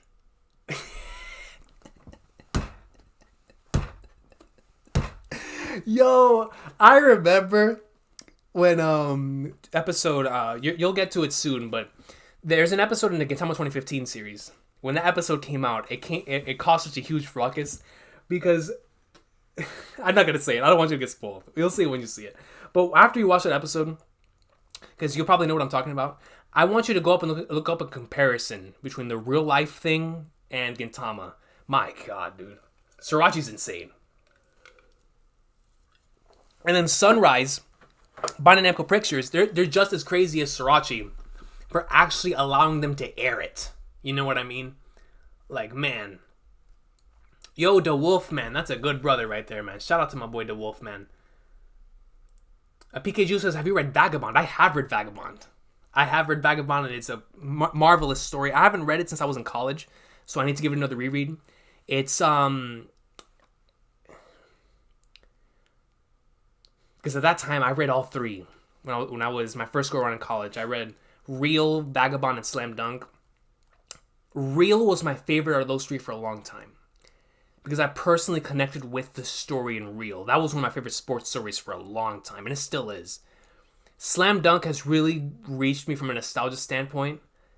And like Vagabond, the Kojiro flashback is one of my favorite flashbacks in all of manga. So it's like, I don't even know which one of the three I like the most. And it's not like Urasawa. Urasawa for sure. As much as I love Monster, 20th Century Boys is by far my favorite Urasawa work. And it's not because of anything that it does above the other Urasawa works. It's my personal experience with 20th Century Boys. I read that manga in like 2 days, bro. Like that whole manga, I read in like 3 days. That thing was one of the greatest experiences I ever had. And that was like 7 years ago, and I still remember that junk. Like it was goated. I love 20th Century Boys. But for Inoue, it's so hard because, like, I love Vagabond, man. But I also really love Slam Dunk and Real for different reasons. But yeah, I love Vagabond. Like, Vagabond does a great job in showcasing the path of an artist, the path of a loner, the path of somebody who wants to achieve something, and all the things that they have to do in order to achieve that thing. And I also love not only what the series does with Musashi, but what it does with Sasaki Kojiro. And it's a great series. And what it does with the other, I forgot his name. Flagner. See, it's been a while since I've read Vagabond. But there was another character that I really appreciated the way they handled that character too. But regardless, yeah, I've read it. Definitely great stuff there. Zachariah Zach Zoro says, I'd like to watch Gintama at some point in the distant future, but would like to watch all anime that are referenced in it beforehand. What are anime? What isn't referenced in it, man? I don't even know where to begin there, dude. I feel like you honestly don't even have to worry about that, Zachariah Zach Zoro, because after I watched Gintama, I saw a few other series that it referenced, and it's what makes Gintama so special is how Sorachi takes that parody and makes it his own. That's what really makes Gintama special. Because I'll give you a quick example. There's an arc in Gintama that directly, actually, I'll give you 3 examples because these are the three that I know most. I know Final Fantasy VII more than I know. I think the only thing I know more than FF7 is like One Piece, right? I know that thing back and forth, left and right. I know the whole thing. Sorachi clearly referenced Final Fantasy VII in a certain arc in the series. I'm talking core story elements, which is why I don't want to spoil what it is. But if you never experienced Final Fantasy VII, I feel like you'll still get 100% out of that arc, because I know people who have never played Final Fantasy VII and still have that arc as their favorite. And it's crazy. Same thing can be said for Metal Gear Solid 3, and same thing can be said for Bleach, where clear parodies. I'm not talking about comedic parodies. I'm talking about parodies in terms of taking the story they wrote and making it your own. Sorachi did that with Gintama, or with Bleach, with one arc, Metal Gear Solid 3 with another, and Final Fantasy VII with another, and it still was magical and worked so well for so many people, even though I know those people have never experienced those stories, because Sorachi does such a great job of taking what others have done and turning it into his own. And I think that's what makes the Gintama parodies, both in a comedic sense and from a storytelling sense, so great. Like it's really something special. Like that's why Gintama, even if you have never watched any of those other anime, I feel like you can still watch it, because it just takes those and just makes it its own. Like jokes that would normally only be funny if you watched a certain series, he still makes it funny in his own way. It's kind of weird, but he does it. I don't know. He does it.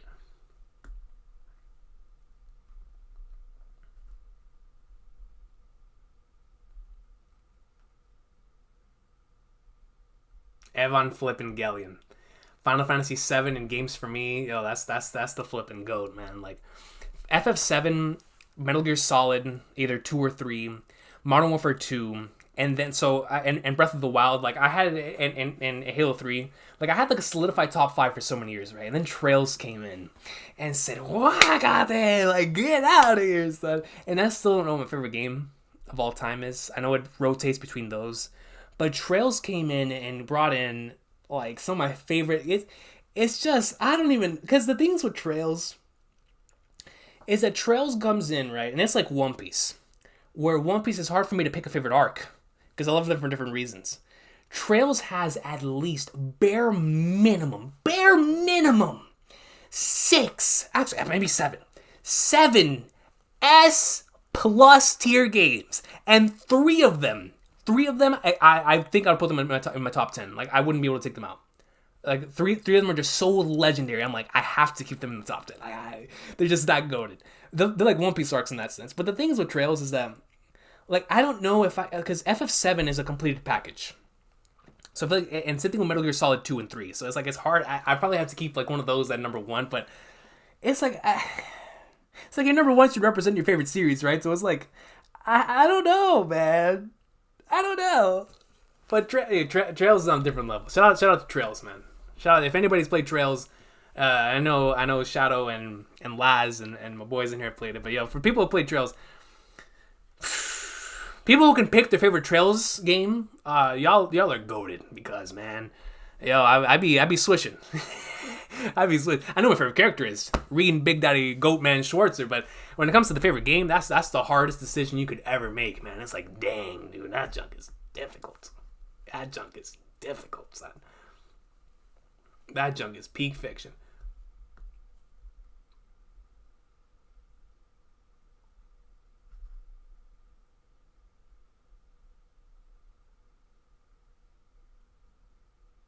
Lelouch v. Gotania. Y'all know my boy Lelouch, dog. Y'all know my boy. Big Go Lelouch. SJC says, One Piece, Naruto, Hunter x Hunter, Game of Thrones, and Harry Potter. I know you love those series so much, bro. I know that you really love those series. And honestly, SJC, onto you, I would also add FMAB onto that. Like, I always associate FMAB with you. And also Star Wars. I'm at the Battle of Bayo and Kingdom right now. Loving Kingdom. Yo, Joel, shout out to Kingdom, man. Glad you're enjoying it so far. Let's see. Inoue and Urasawa, my Mount Rushmore mangaka, those two got multiple series and are replicas of each other and bangers are bangers, 100%. And it brings into the conversation of, because the thing is, right, like, Yoshihiro Togashi is probably my favorite author, period. And it's not even really because of the quality of his series. Like, when I talk about my Mount Rushmore, the reason why I have people like Oda and Togashi in mine, my personal list, is because even though I love those series, 110%, obviously, but it's what they represent, right? Like, when I think about people like Togashi, Oda, Inoue, Urasawa, Miura, these legendary mangaka, Toriyama, definitely Toriyama, it's like, it's what they represent. So, like, I'll give you a quick example.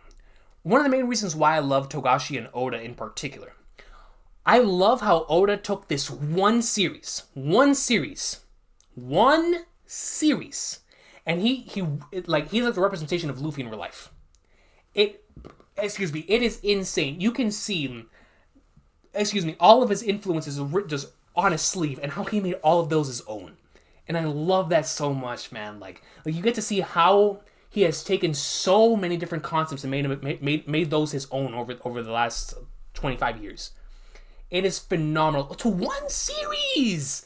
Like, I understand, like, to me, it's equally incredible if you write one series for a long time and keep people's interest, or if you write multiple series and just have them be bangers. Those are equally as good to me. And that's why Togashi's legendary for me. Because Togashi wrote 2 series in the same genre, in the same demographic, and they are so different from one another that one of them takes DBZ and just, it takes, or I'm not DBZ, but like the Battle Shonen thing, like the formula, and just doesn't even do much with the formula itself, but it does it with the characters, and it's like, my God, that's so goshy.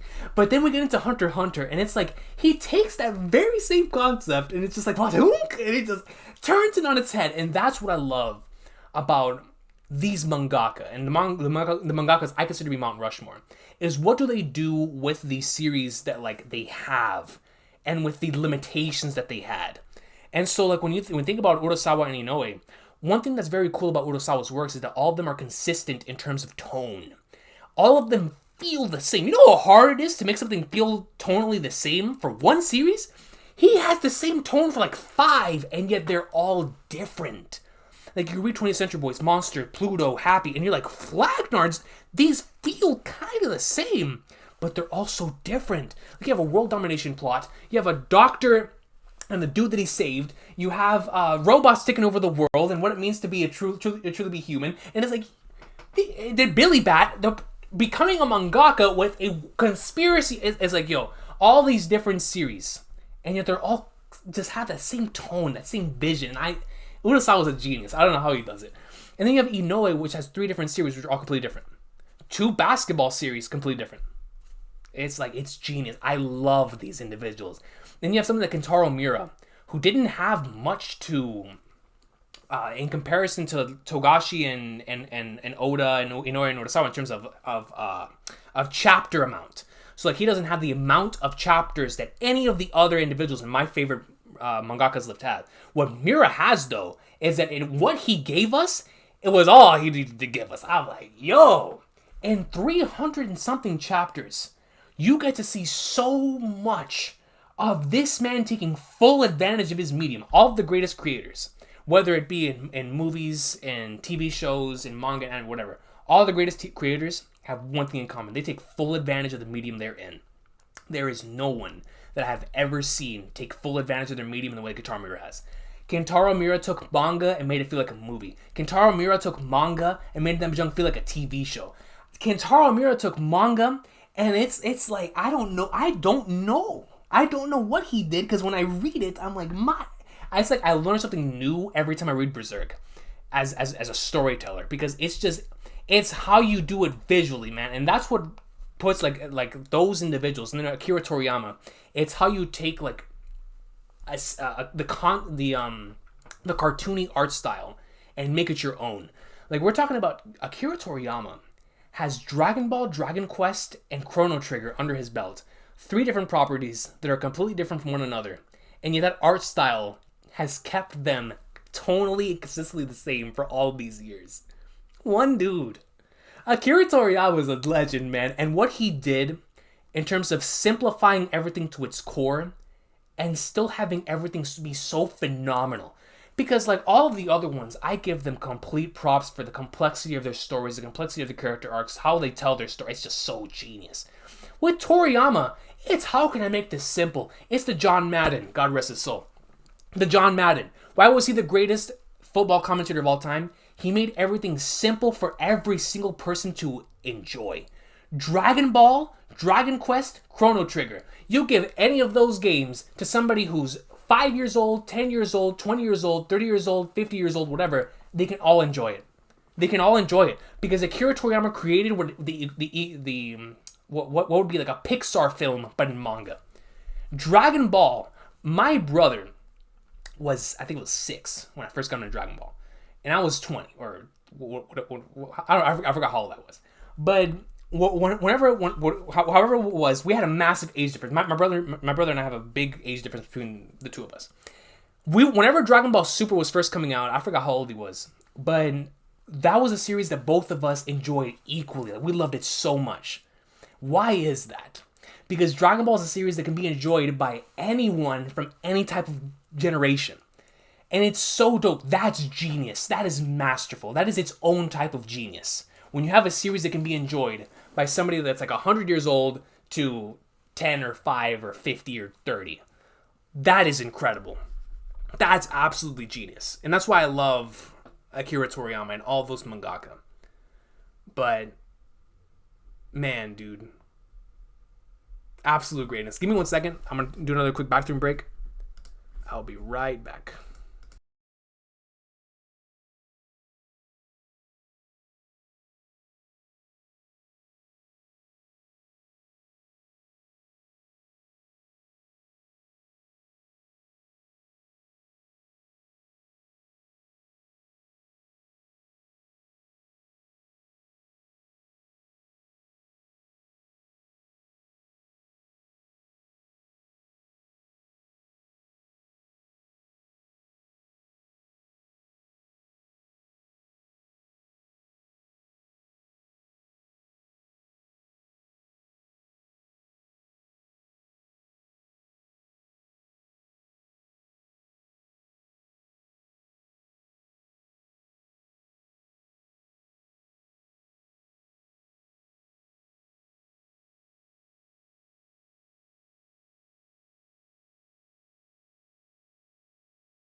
I just thought about what I need. I need a we'll be right back sign. I need a we'll be right back sign, and like I don't know. What should I make it? Should I put like what character should I put on there? I don't know, but I will make a we'll be right back sign for future streams. We'll definitely do it. No question.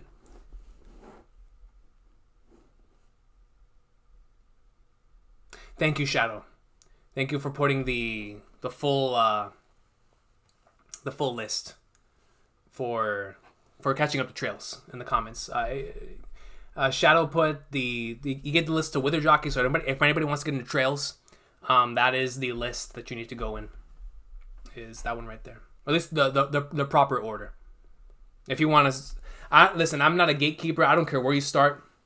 You feel me? I honestly don't.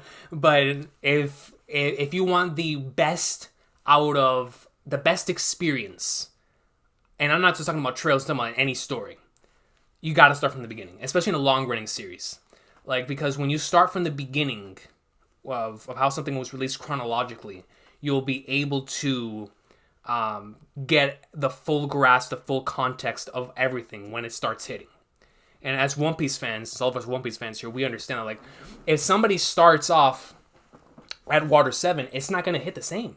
Because Water 7 hits the way that it does because we went through 228 episodes of One Piece. Then we hit episode 229 and 230, and we're like, CP9, what is this? What in the Flying Flatteners is going on? That does not hit the same when you don't have context, because when you start at Water 7, you're like, oh, this is all One Piece is. This is what One Piece is. But if you go in with context, like, oh, snap, this series has never gotten to this. Like, I have never felt what I feel right now in this series. And it's like, and it's a different type of greatness, you know what I mean? Like, every arc has a different type of greatness to put in, but Water 7 in particular, at that point in time, we had never experienced the turmoil within the crew itself as we did in that arc. And that's the same way I feel about any other long-running series. Like, any long-running series you could possibly imagine. Why I always recommend to start from the beginning is because you need context to fully appreciate stuff that takes place. And the thing is, I know when stuff is put on TV, like I started off with Dragon Ball way later, right? Like in 1990, I forgot what it was, 98, 99, whenever in the world the Frieza Saga was airing. First episode I ever watched was in the Frieza Saga. So I did not have the context for what happened before. I had to go get that context. So that's why TV exists. That's why recaps exist. 100% appreciated. And I understand starting off at a certain point. The only thing I say is if you are starting a series on your own, to definitely start from the beginning. No question about that. Like if you if you've been interested by something you've seen on TV, go back and understand the context for it because it will hit harder. You know what I mean? That's why when it comes to any story, honestly, but especially long-running stories, you have to start from the beginning. At least that's the way I see it. That's the way I see it. You know what I mean? Let's see.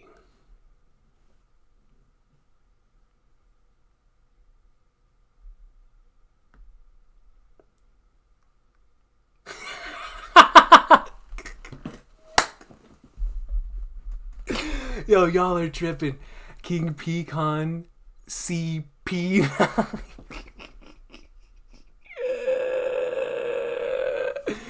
Yo, y'all are tripping. Yo, good afternoon, Efrain Lopez. Good afternoon, yo. Good afternoon.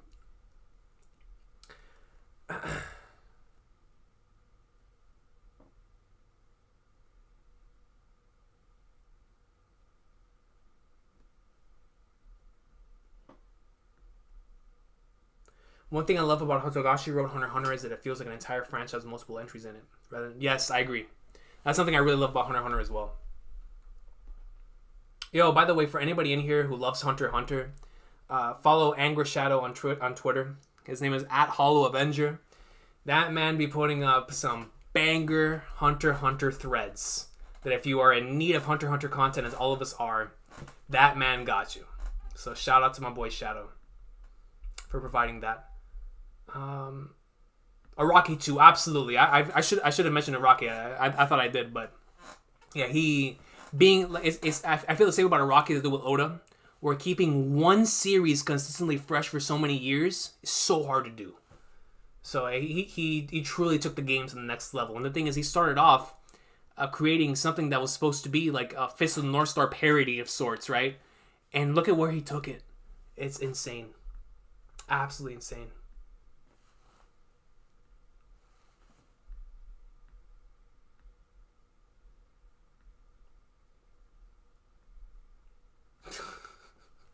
Attack on Titan on rewatch is insane. It is.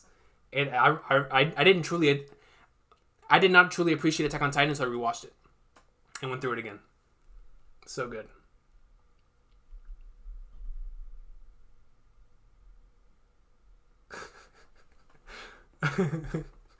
Oh man. Yeah, you're right. Yeah, the Wolfman, Distraught's eye catcher. That would be work. Wait until Toei shows up at my door. What y'all doing? I have a loading screen. Yo, a loading screen. Oh, I gotta do that now. I'll make a graphic. I'm not good at making graphics, but I'll make a graphic. I'll do a loading screen. I'll do kind of like what you just said, but my own version, a loading screen. That's coming. That's coming. We'll do that. I didn't even skip a single episode of Naruto Shippuden. Great filler arc. Oh, no, see, now that I disagree. See, when it comes to filler, I think filler can be skipped. But, like, for Naruto, because I didn't know what filler was. I didn't know what filler was when I watched Naruto and Bleach. So, I just watched them all. I was like, oh, this is all Naruto and Bleach. So, I just watched the thing with Dragon Ball. So I didn't know what filler was. You know what I mean? I just watched the whole thing. So, I'm right there with you on those. It's like... Man. You gonna play Elden Ring? Absolutely. I cannot wait for Elden Ring. I cannot wait. That junk's gonna hit different. But yo, I want to thank y'all so much for stopping by. I really have to get going. I'm 1 hour overdue, but I had so much fun. I had to keep watching. Yo, California Penguin, what's good, yo? What's good? He's a spider creating webs for loading screen. Oh man. But yeah. Absolute greatness. Yeah, we had a lot of fun talking about predictions, as y'all see right here in the notes. We had a lot of predictions in this time capsule. A lot of greatness that we were able to talk about. I had so much fun. And a big thanks to the members who voted on this, because the members, as I said earlier, they voted between the discussion, Recon speech, or a stream. They're both tied, so I decided to do both. And I just really want to talk about One Piece today. So thank y'all for giving me an opportunity to talk about One Piece. Thank y'all for supporting and showing up. We had 100 people in here at one point, and on a random Friday with absolutely no schedule. A lot of people showed up, and I truly appreciate y'all. Thank y'all for the support when it comes to super chats, members, liking, commenting, whatever it is. Always appreciated. And I had a blast, man. From talking about One Piece, talking about other series. I definitely want to do... It's difficult to make streams more regular, because I never know like how much time I have like at a certain point. But when it comes to stuff like today, I would definitely love to make another stream later on where it's just like a general type of thing. Even though my streams are always general, regardless. But I would definitely love to do like two different types of things in the future. Of like one of these days I want to do a live I haven't done a live reaction since I think the Reverie. So one of these days, I want to do a live reaction to a One Piece chapter. Because now that I tested out with episode 1000 and it worked, I want to do a live reaction to a One Piece chapter. So we can talk about it afterwards and have like an afterthoughts live. You know what I mean? I want to do that. And then I also really want to have like a general, overall just discussion one of these days. Because it's been so long since I've updated like my favorite manga list, my favorite anime list, or all that stuff. That it feels good when I get to talk about like a series that I've spoken, like I haven't talked about 20th Century Boys in a while and stuff like that, right? Like, so I want to do like a more general stream one of these days, just to talk about a whole bunch of stuff. But regardless, for sure, I want to do that, and I want to do a live reaction. I don't know how soon that will be, because Fridays are very weird when it comes to the time that I have in the morning, especially now that school has started up again. So we'll see what happens there, but I do want to do a live reaction, like regardless of when it is, even if it's just one reaction this year.